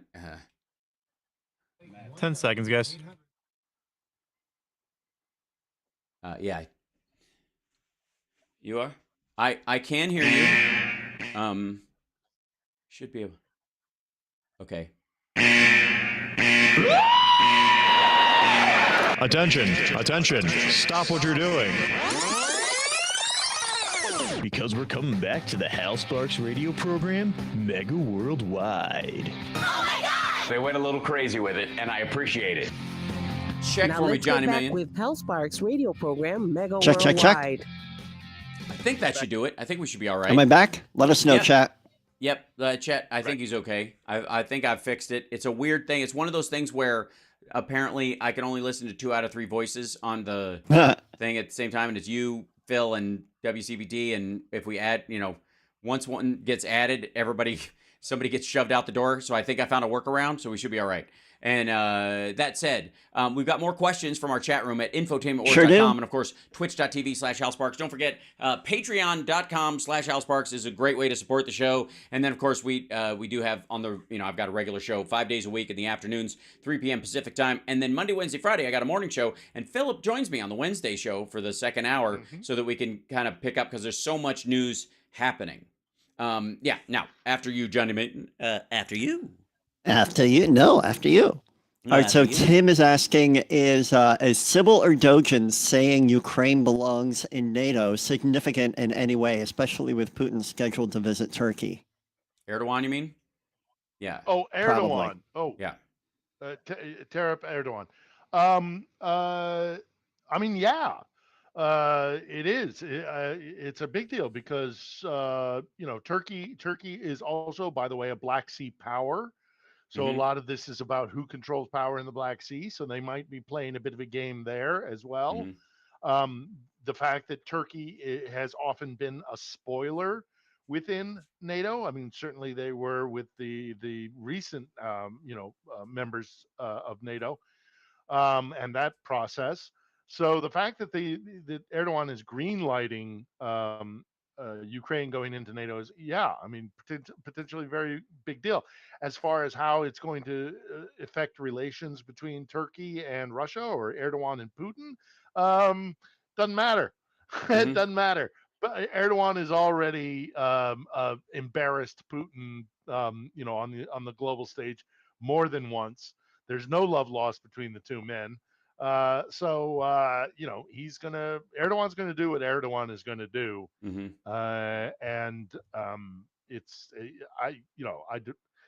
the short answer, I guess, at the end of the day is no. I don't think it's going to significantly change the relationship between Russia and Turkey, and I think it's a big deal for Ukraine. Right. Agreed. And I think they get a little bit of street cred in the world for being one of the holdouts in that regard, which is, it reminds me of a little bit about how all the talk about France signing up with China, and France was, on China's side all of a sudden and all this stuff. And then when France finally says nope to China, it was hard for, the regular critics to ignore that. They could, on other countries that have been kind of, hawkish against China for a good long while, including the United States, they could kind of write it off. But China built a little room for itself diplomatically, in the same way that Turkey has done that with its attitude towards Russia. It's been kind of playing footsie so much with Putin that the minute it says no, it has a lot more weight amongst these other countries. And just as a quick addendum, you also have to kind of look at the history between Russia and Turkey that goes back, a good 200 years. They've fought a number of wars. They have very serious conflicting geopolitical interests, especially when it comes to the Black Sea. So, even if Erdogan and Putin were best buddies, there's still a geopolitical conflict there, and a history of conflict there. So, not on the level that Kazakhstan is growing, but pretty close. So let's grab another question, Johnny Million.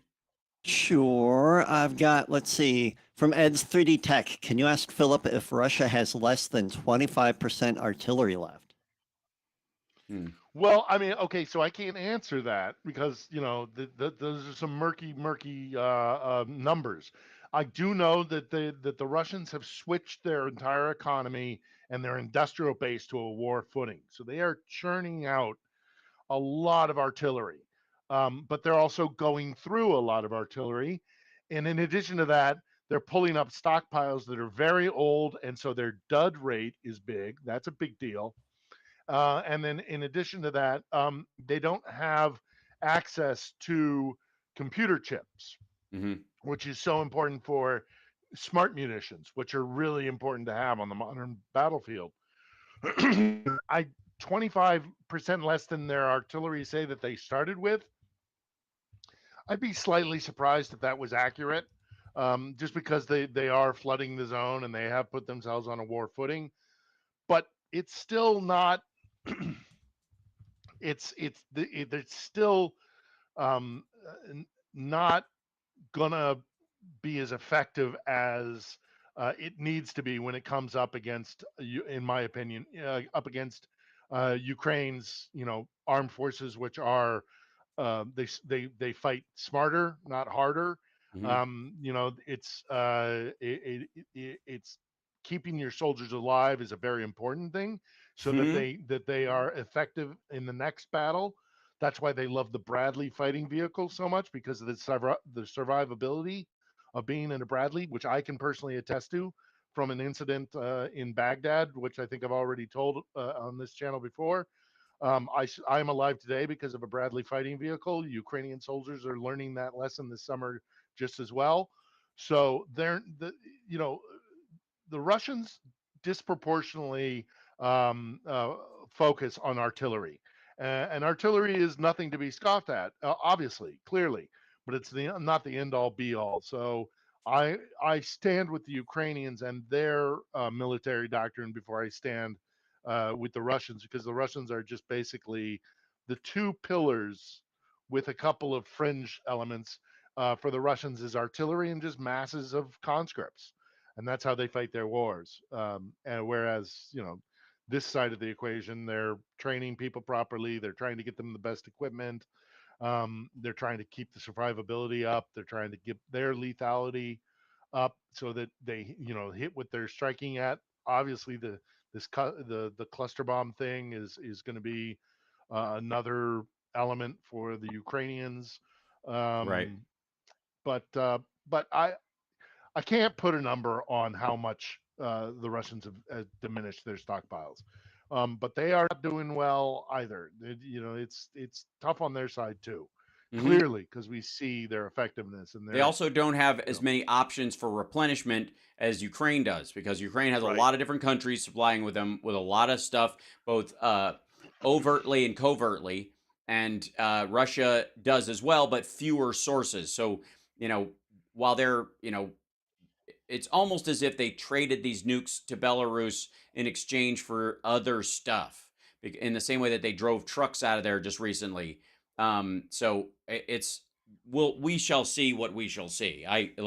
Again, the chances of Ukraine ever running out of munitions genuinely is zero, because the U.S. and NATO and the European Union are of one mind to protect that place from this point forward, period, because they can see the end in sight. Russia, on the other hand, does not. And they don't have bottomless pockets. And China and Iran both are kind of leaning towards the exit more and more. And the So, DPRK is not going to give them their stockpile, because the no. DPRK is deeply paranoid and thinks the South is coming any day. So they're going to limit their Yeah, they could have support as thought this well. was a plot between South Korea and Yeah, Russia to try they're and that kind of empty. crazy. Yeah, Yeah, right. they're that kind of crazy in the DPRK. So Mhm. I don't think they're just going to hand over everything that they've got, because they literally do think, like the Pakistanis do with India, that my enemy is coming every single day and I have to be ready for it. So Right. they don't have a lot of sources, the Russians, No. for replenishment. And You're they're absolutely right. shrinking all the time. We have probably time for one more question before we have to take our break. Okay, What do we quick got there, Johnny Million? All right, here's a quickie from Jeremiah. Who's going to take over Russia after Putin? Well, that's the other. That's a quick one, huh? Oh, Yep. you sly dog, you. Susan Sarandon, not a joke. Yeah, there you go. Sorry. Asked and There you answered. go. Mhm. There you go. I don't know. That's what this fight. That's what's coming up. That's what's happening in Moscow. Is the positioning for who comes after Putin. No Russian leader survives losing Ukraine and potentially Crimea and can stay in power. It's going to be the worst military defeat that Russia has suffered. Probably it'll be Ever? a high watermark within his history. Yeah, Right. almost never. I mean, this is a huge blow. Yeah. And in its current existence, by the way, I don't know why some countries form new out of old land, and somehow they get credit for everything that happened on that land beforehand, even though there's no continuity between their actual policy or any that stuff, which seems very strange. There's no direct continuity between governance styles between Russia and the former Soviet Union in that regard, except for, power grabbing, which is not one thing you could say is unique to the USSR in that regard. The weird thing is that for all the imperialism talk and the endless war stuff that RFK and his ilk are throwing around about the U.S. helping Ukraine, I'd like to remind everyone that Russia started a war in Chechnya, and they're still there. Russia started a war in Georgia. They're still there. Russia started a war in Ukraine. They're still there. For all This is the all going very well. whereas we are bugging out of everywhere, and so have the UK and other places. We have no interest in staying, and certainly not making satellite countries out of these places. The Russians make no bones about their imperialist plans, and neither do China right now. But somehow they're allowed to just beat their chest about it on Channel 1. But but we've got to go with I guess something that happened in the 1700s. If I may, just real quick about that. If folks are really worried about endless wars, then they should be supporting a resolution to this conflict, because both the First and the Second World War stemmed from this question of who controls the territory between the North Sea, the Adriatic, and the Black Sea. That triangle where empires have conflicted for centuries. That caused both First World War and the Second World War. If we don't want to see a third world war, let's stop this conflict here now, ratify these borders, give sovereignty to Ukraine, and this stretch of Europe, that question will end, and no more world wars will stem from this location. Well, and for the record, none of these people care about quote unquote endless wars when it's Russia in Syria, or it's Russia in Africa, or it's Russia in Georgia, or it's Russia in Chechnya. These are forever ongoing brutal conflicts with a total disregard for even international politics, much less the concept of war crimes or any of that stuff. Zero concern. Zero. They're still in Georgia. Like, you want to talk about endless wars? We just got out of Afghanistan. The Russians are still in 5 countries on purpose, fighting actively. On the side, by the way, of the authoritarians, if they are not their own force in that country. We got to take a break. When we come back, we got more of your questions. It's the Hal Sparks Radio program, Mega Worldwide, on WCPT Radio, Chicago's Progressive Talk.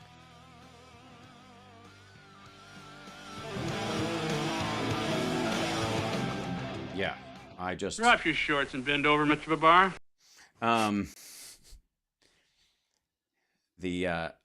I have. I broke their ass. Yeah, you did.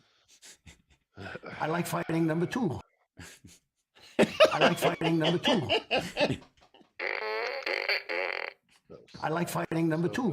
All right. So pathetic. Look. We're grown-ups here. I had a beat off. Yeah, we had are. a beat off. In his sock drawer. Look. Here I am like an idiot. There's so much room. We're going to be appointing very pro-crime judges. Much material from that moron. Action replays in magnified fortune. Wow. What does that even mean? We're still trying to figure it out. We don't. Where's Dick? Hi, Dick. Do we like Dick? Yes. What? I have some free time. Not a lot, but some. Holy moly. Yeah. Again, the words are conditions. Right. Free health care for illegal. Look. Look. I like look. Illegal. What's that number? Could you play the number 2 one again? Yeah. I like fighting number 2. I like fighting number 2. 60 seconds, guys. Don't fight it. Obviously. Yeah. I don't read, obviously. Mm-hmm. I've been involved in the 2 greatest scams in American history. They don't like the gas.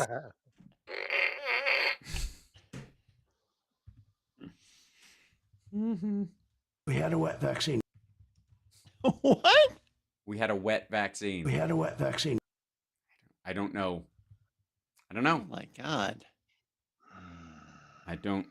Nobody does. I don't want anything that's good.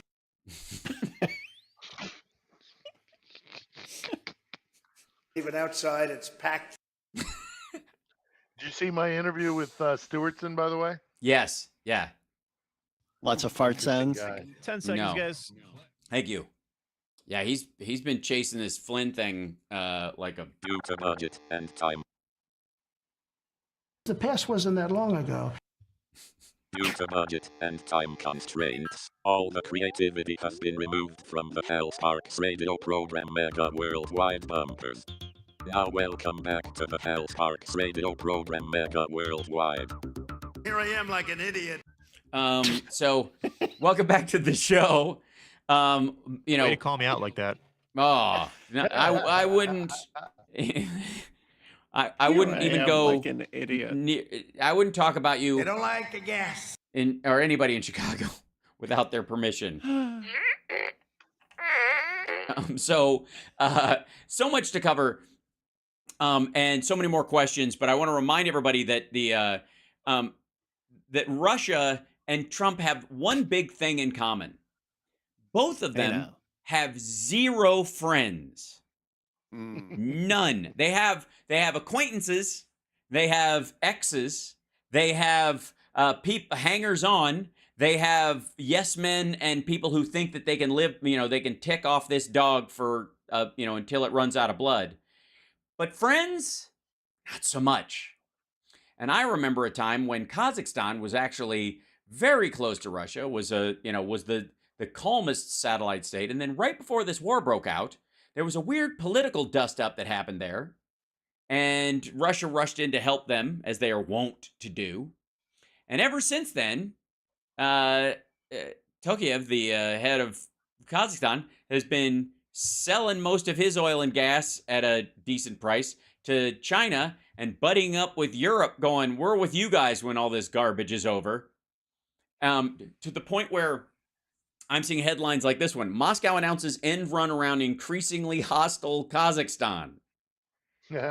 That's not how this was supposed to go, Philip Bittner. This is not what was on the tin when they got it at the store. Right?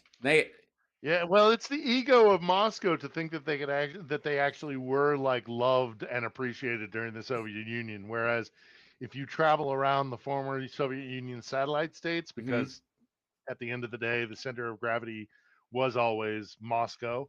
If you go onto the various satellite states, I've been to the countries of the Caucasus. I've been to Central Asia. I've been to almost all the Central Asian countries. Actually, I've been to the Baltics, and almost everywhere you go, the vast majority hate Moscow because it's a vertical power structure. Everything gets drawn up to the capital because that's the center of gravity. That's the way they operate. That's the way their power operates. So if you go to like Kazakhstan, I went to Kazakhstan in the 90s, the late 90s, back when they were very much still under the thumb of Moscow. And even then, I would get this they were just getting into grunge. Yeah. So behind. That's right. And they're just catching up on the Brady Bunch. But they, even back then, they would say how much they loathe. Also Kazakhstan had Baikonur, so there was that, and the Russians were Baikonur's their space center, and they would pollute the entire huge swaths of Kazakhstan would get polluted by jet fuel because their various stages of their launch Soyuz would just spray chemical. Yes. So glad you brought that up. Over. So glad you brought that up. And you know why, Philip? You know why I feel it? Because it's a perfect window into the tanky Vatnik crowd and their support for these idiots. That now Moscow has announced that they are looking for new space partners, right? In Africa. That's right. They want to move their launch sites and the places where they do the kind of polluting they were doing in Kazakhstan and other satellite countries. They want to do that in Africa. They think the environmental standards and the need for money are, low and then strong enough in those countries that they can come down there and pollute the crap out of those places now. They're not doing it because we've worked out the kinks and we'd rather just launch our rockets from from where the trees are.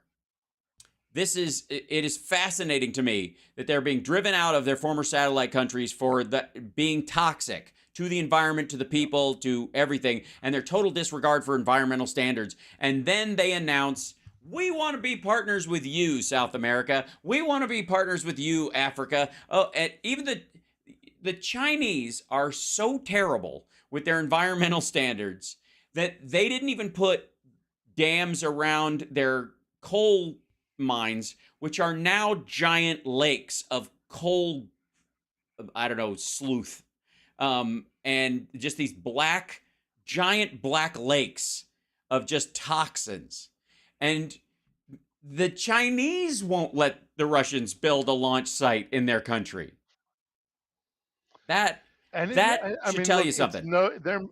They're making no secret that they are making a full court press into Africa. The Russians are. If you monitor their kind of negotiations and where they're putting their diplomatic efforts, it's Africa a little bit, as you mentioned, to Latin America as well, but Africa is big on their list. And it's interesting because also having spent as much time as I have in Russia, they're actually, I mean, they claim to be partners with Africa because of this, like, we hate Western imperialism and what happened to Africa was awful. No, that's not true. Because if you actually listen to what they say about Africa, it's, and this is what I say. So I'm verging on something offensive here. So I'm going to be very careful, but they do this whole like, oh, good little black person from Africa will come and take care of you. Yeah. It's massively it's condescending. Patronizing. Yeah, right. It's condescending. It's patronizing, and it is endemic. It is a perfect example of how they view power dynamics.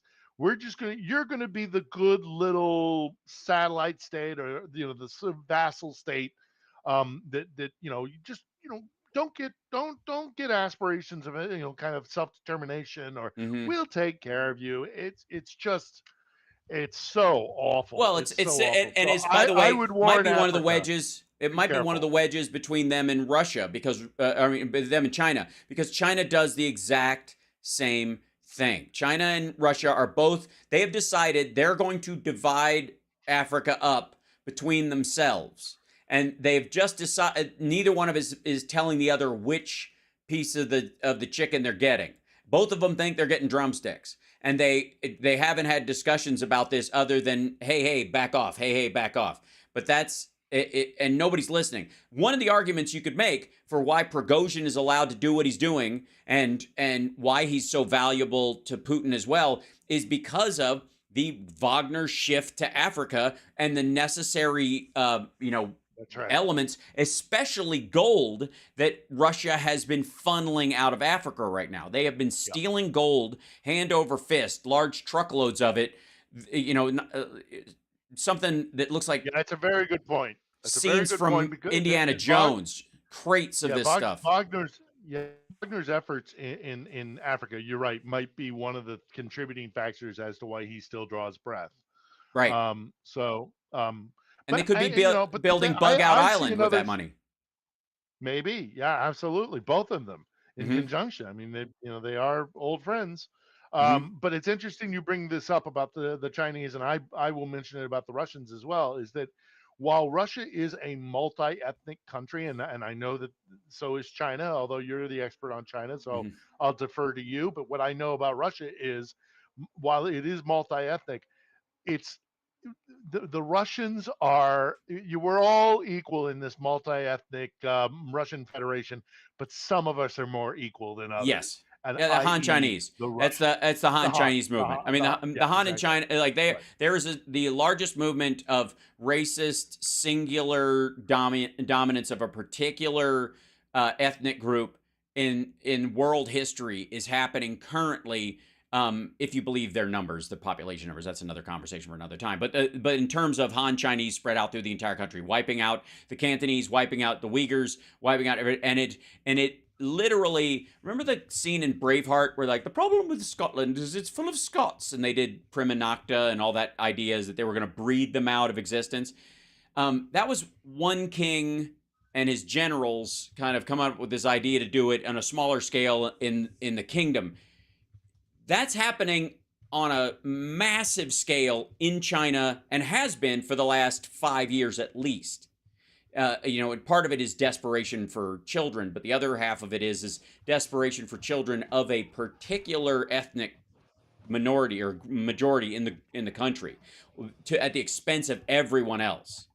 It's gnarly. It's part of the reason why this conflict is happening, because the Russians have treated the Ukrainians throughout their history, throughout the relationship and the shotgun marriage that has been the relationship between Russia and Ukraine.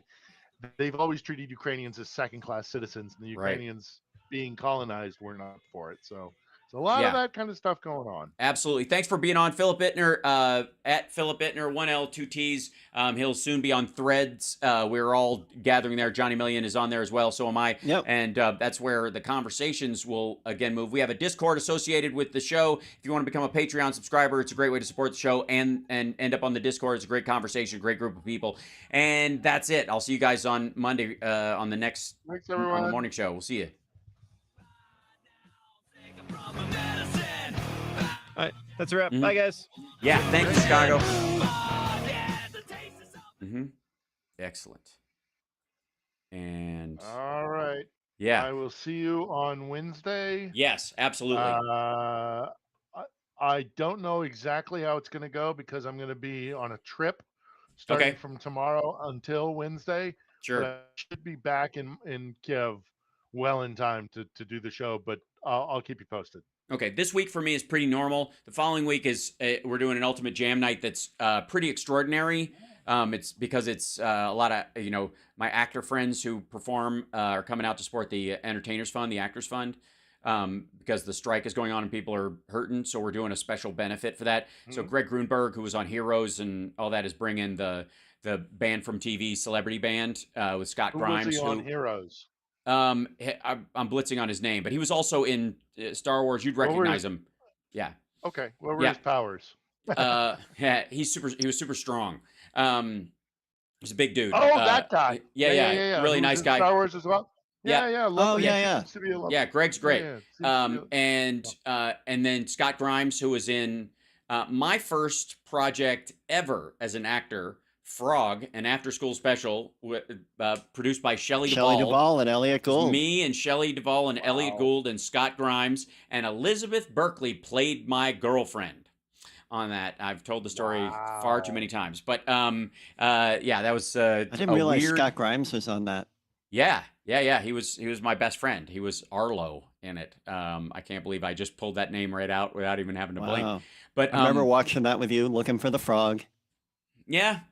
Well, we did a bunch of, I threw in a bunch of jokes and eyebrows and all that kind of stuff. I was very proud. But anyways, he's going to be, I think he's performing with this as well. Big group of actor types rolling out. I'm trying to get Leah Thompson down there. We almost had Linda Carter, but she's not available. She's out of town. We'll get her eventually though. And she's a great singer. Yeah, she is. And so anyways, that's not this week. It's the following week. So this week is a lot of prep for that. But then that is coming up. And I've only insisted on one song for this. What song do you think that is, Johnny Million? It's about it's actors, singers. It's to benefit the Entertainers Fund. What band? I'll give you a clue. They're Canadian. Has a song that might tell somebody. No, that's a King's X song. They're not Canadian. No, they're from Texas / Illinois. Limelight. Oh, Nino. Yeah, we're gonna do Limelight because I feel like that's kind of appropriate. I think that's a good show opener for the performers in the room. So, anyways, it's gonna be really cool. So we have a normal show, and then I will be able to have the show that following week with you, Phil. But I will be exhausted, and God knows where. So we'll work it out. Right. Anyways, I'll keep you posted about my travels for this Wednesday, but again, I should be back in time. Okay, I'm going to go there. I won't say specifically where I'm going. Sure. But I'm headed down south, roughly south from here. Okay. Going to go take a look at a couple of things, and hopefully I'll have some new information or perspectives. Directions and pronouns. Yeah, He's coming in live from Snake Island. He's It's a going place south. that's got He's no gonna look at snakes. He's gonna be things. standing there. He's gonna give us all the finger. He's the finger fight. He's gonna be Phil standing on a beach. He's going to go track down the Google truck to make sure that he's spotted in every area. He's going to Snake Island. Hopefully, he'll run into Pliskin. We don't know. Perhaps Lee Van Cleef might be there. Might give him a mission if he chooses to accept it. But that's Mission Impossible, which starts this weekend. Have you seen Indiana Jones? That's the only other question I have for either. Oh, not yet. No. Is it worth it? I enjoyed it quite thoroughly. I had my issues with Okay. it, but I loved it as a movie in general, and a fitting bookend for that story character. Oh, good. I thought bringing the Rambo character actually into this universe as a part of the multiverse was a mistake. Sorry, spoiler Kermit alert. the Frog was just way out. Well, you know what? You can barely see him, and he's the voice of America, and I thought that was an interesting way to go. I like it. Yeah. But Howard the Duck, He was seamless. the reporter. Yeah, he was the. Miss Piggy was actually has a cameo in Spies Like Us, so. It was Spies Like Us. Really? Only you can reference Spies Like Us with confidence. I haven't seen that. Frank Oz is the guy who oversees the test they both take to be. I do remember that. GLT-20s. Yeah. Sit down. Yeah. And you're calling him Miss Piggy? Well, he is. Isn't he the voice of Miss Piggy? He is. Yeah. See, yeah. He's also Miss Piggy's also in the Blues Brothers. Then. Absolutely, that is true. As is Princess Leia. I'm just saying. A lot of overlap. See, it's the all right, you too. It's all comes That's how they do it. Oh, Yeah. boy. All right, I'm gonna let you guys go. Much love. All right. Take care. See you later. Okay, bye. Good to see you, Johnny. All right, later. Bye. And chat room, love you. How you doing? Hold on. I want to bring you guys in real quick. And say hi. Hey, there you go. Before everybody bugs out. Yes, you sit down. Miss Piggy also directed Marlon Brando's last ever movie. The Freshman? No. I mean, I love that movie, I gotta say. Hal, can you get Scott Baio on? Why not? Oh, okay. Probably not. He just left LA. Otherwise, I would, yeah. Kislyak? Oh, it was Kislyak that was in the, yes, that was the other guy, and thank you for bringing that up, who was also in the White House, in the Oval Office. So, should Hal shave his oysters? Should shave my oysters. Who says I don't? No, I don't know what you mean. What was the name of your after-school special? Frog. Pretty easy. F-R-O-G. That's it. It is produced by Platypus Productions, which was Shelley Duvall, whose birthday was this week. Who I'm going to say, kids, I don't recommend doing a lot of cocaine in the late 70s and early 80s if you can avoid it. My armpits. Yeah. Oh, sorry. I don't do that. I don't know. Yeah. What's my favorite beverage? Good question. What is my favorite beverage?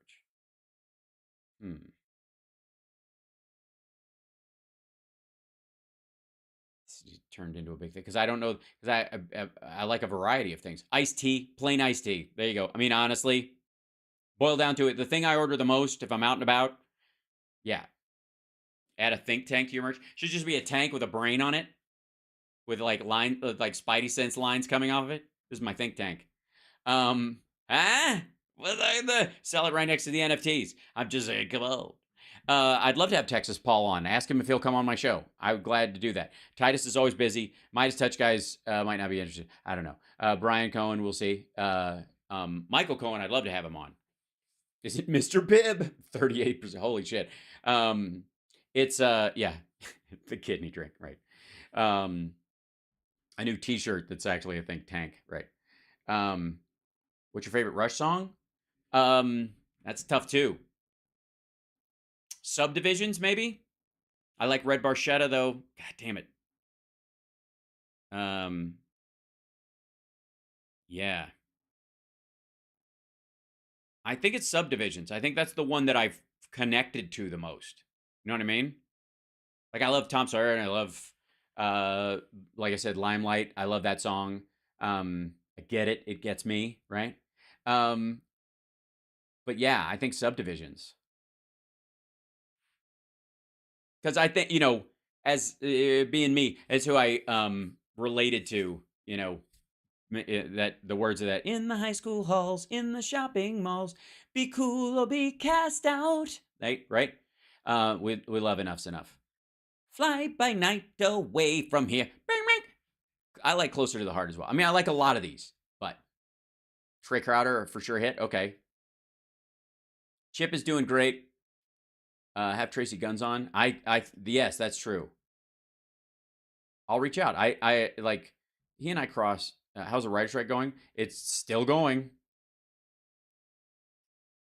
Free Will is interesting because Free Will is, there was a thing when Neil Peart was writing his lyrics based around the works of Ayn Rand. And Free Will is one of those songs that's pretty right on the nose of him, making that Ayn Rand case. Working Man was when they were going to be, they couldn't decide who they were. It's before Neil started writing the lyrics. Steve Stevens is great. Man, when he brought his rig into Mike Parnon's studio in Michael Parnon's studio in Black Sound in L.A. and to record, because he played on Doug's solo record, it was just it was like a space station. It's amazing.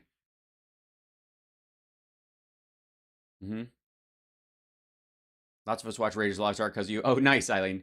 Was I right about the punch sound effect and the gunshots? What'd I tell you? Also, Miriam, hitting the dude with the with a frying pan, whatever, where she's like, and the guy pulls out a knife and she's like, right. And she runs in a door and the guy chases her and you just hear whoopang, and then he falls out and she drags him in. Like, come on. She's tough and beautiful. And I have to say, when was that movie before? 84? Was I 14 when that movie came out? And I saw her in that negligee on the deck of the boat, clearly not wearing any underwear. Marion, yeah. Am I saying Miriam? Marion, yeah. I'm like, and having that kind of like, oh dear, oh well, that's like, if I could, one of those, please, in my life. Was it 81? I was 11. Good Lord. Yes, at 11 years old, I was like, my goodness, that lady can try to. Don't look, Marion. Keep your eyes shut. Temple of Dune was 84. Yes, and I have to say I was not as attracted to his co-star in that, and I'm not talking about Short Round. And by the way, what a great character. Anyways, blah blah. We named the dog Indiana. Indy, the floor's on fire. And the chair. Yes. Kate Capshaw is beautiful. She's a beautiful woman, but I was not as attracted to her, should I say. Karen Allen should have had a much bigger career. She's got classics. She's got nothing but classics. All she does is make the classics. That's all she does, like Karen Allen. She's in amazing movies, She's in Scrooged, Starman. Yeah. She's in Raiders of the Lost Ark. Like, good Lord. Yeah. Spielberg ruined the rating system to create PG-13 on movies since. Yeah. Have you ever watched Justified Setting as Kentucky? No, I have not. I see it come up every so often, but it's like one of those things like, oh my God, am I going to have to watch a whole show now? Right? My mom has started watching Suits because Meghan Markle was on it, and I'm like...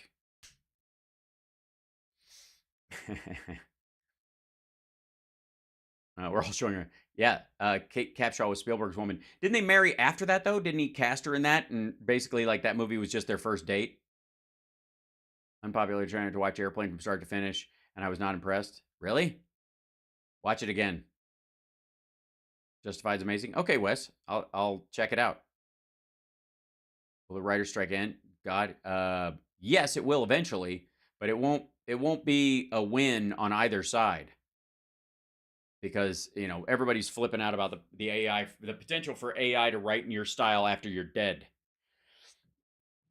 That's rough. And here's the thing. Ultimately, it's going to have to be a percentage. Like, if I write it, it's my time on Earth, using my style, you're feeding my scripts into it.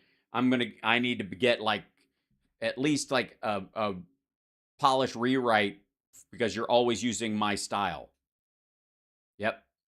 The NFT is good quality, some stretch to it. I agree, Cynthia. I was very happy with those. Would you have Cenk on? I don't think so. I mean, I can't think of a good reason to talk to him. You know what I mean? I mean, again, I'm a little against having people on who have their own show already. It's better to have conversations with people that don't get to have their say all the time, right? Is there a possibility of an actor strike too? Yes. Sam Elliott's great. All right, we're gonna get caught in this. I gotta go. It's Saturday. I gotta go to fix lunch for the fam. So, anyways, where am I? Oh yeah, here I am. Anyways, we will see you again. Thank you guys for all the support today. Thank you for the super chats. Thank you for all that. As always, you guys make this show possible. Don't forget to like. You can comment as well. If you're like, I can't afford to give it to the show, that's fine. Just make sure you hit the like, whatever area you're on. Go over and subscribe at the YouTube channel, and maybe on Twitch if you feel like it. At least follow there if you're on there. And then just everywhere you can kind of put a feather in my cap and go, yes, we appreciate. That's enough. That's great that's just for starters. Why would he have a conservative print and be a progressive one? Yeah, exactly. I like, why would I give that a platform when it already has too big a one already? So yes, Bruce Leroy Reborn. I need to get the Last Dragon patch right here so it can be torn off. All right, we're going to be here all day, and you know what? And then we get talking about this movie of all the.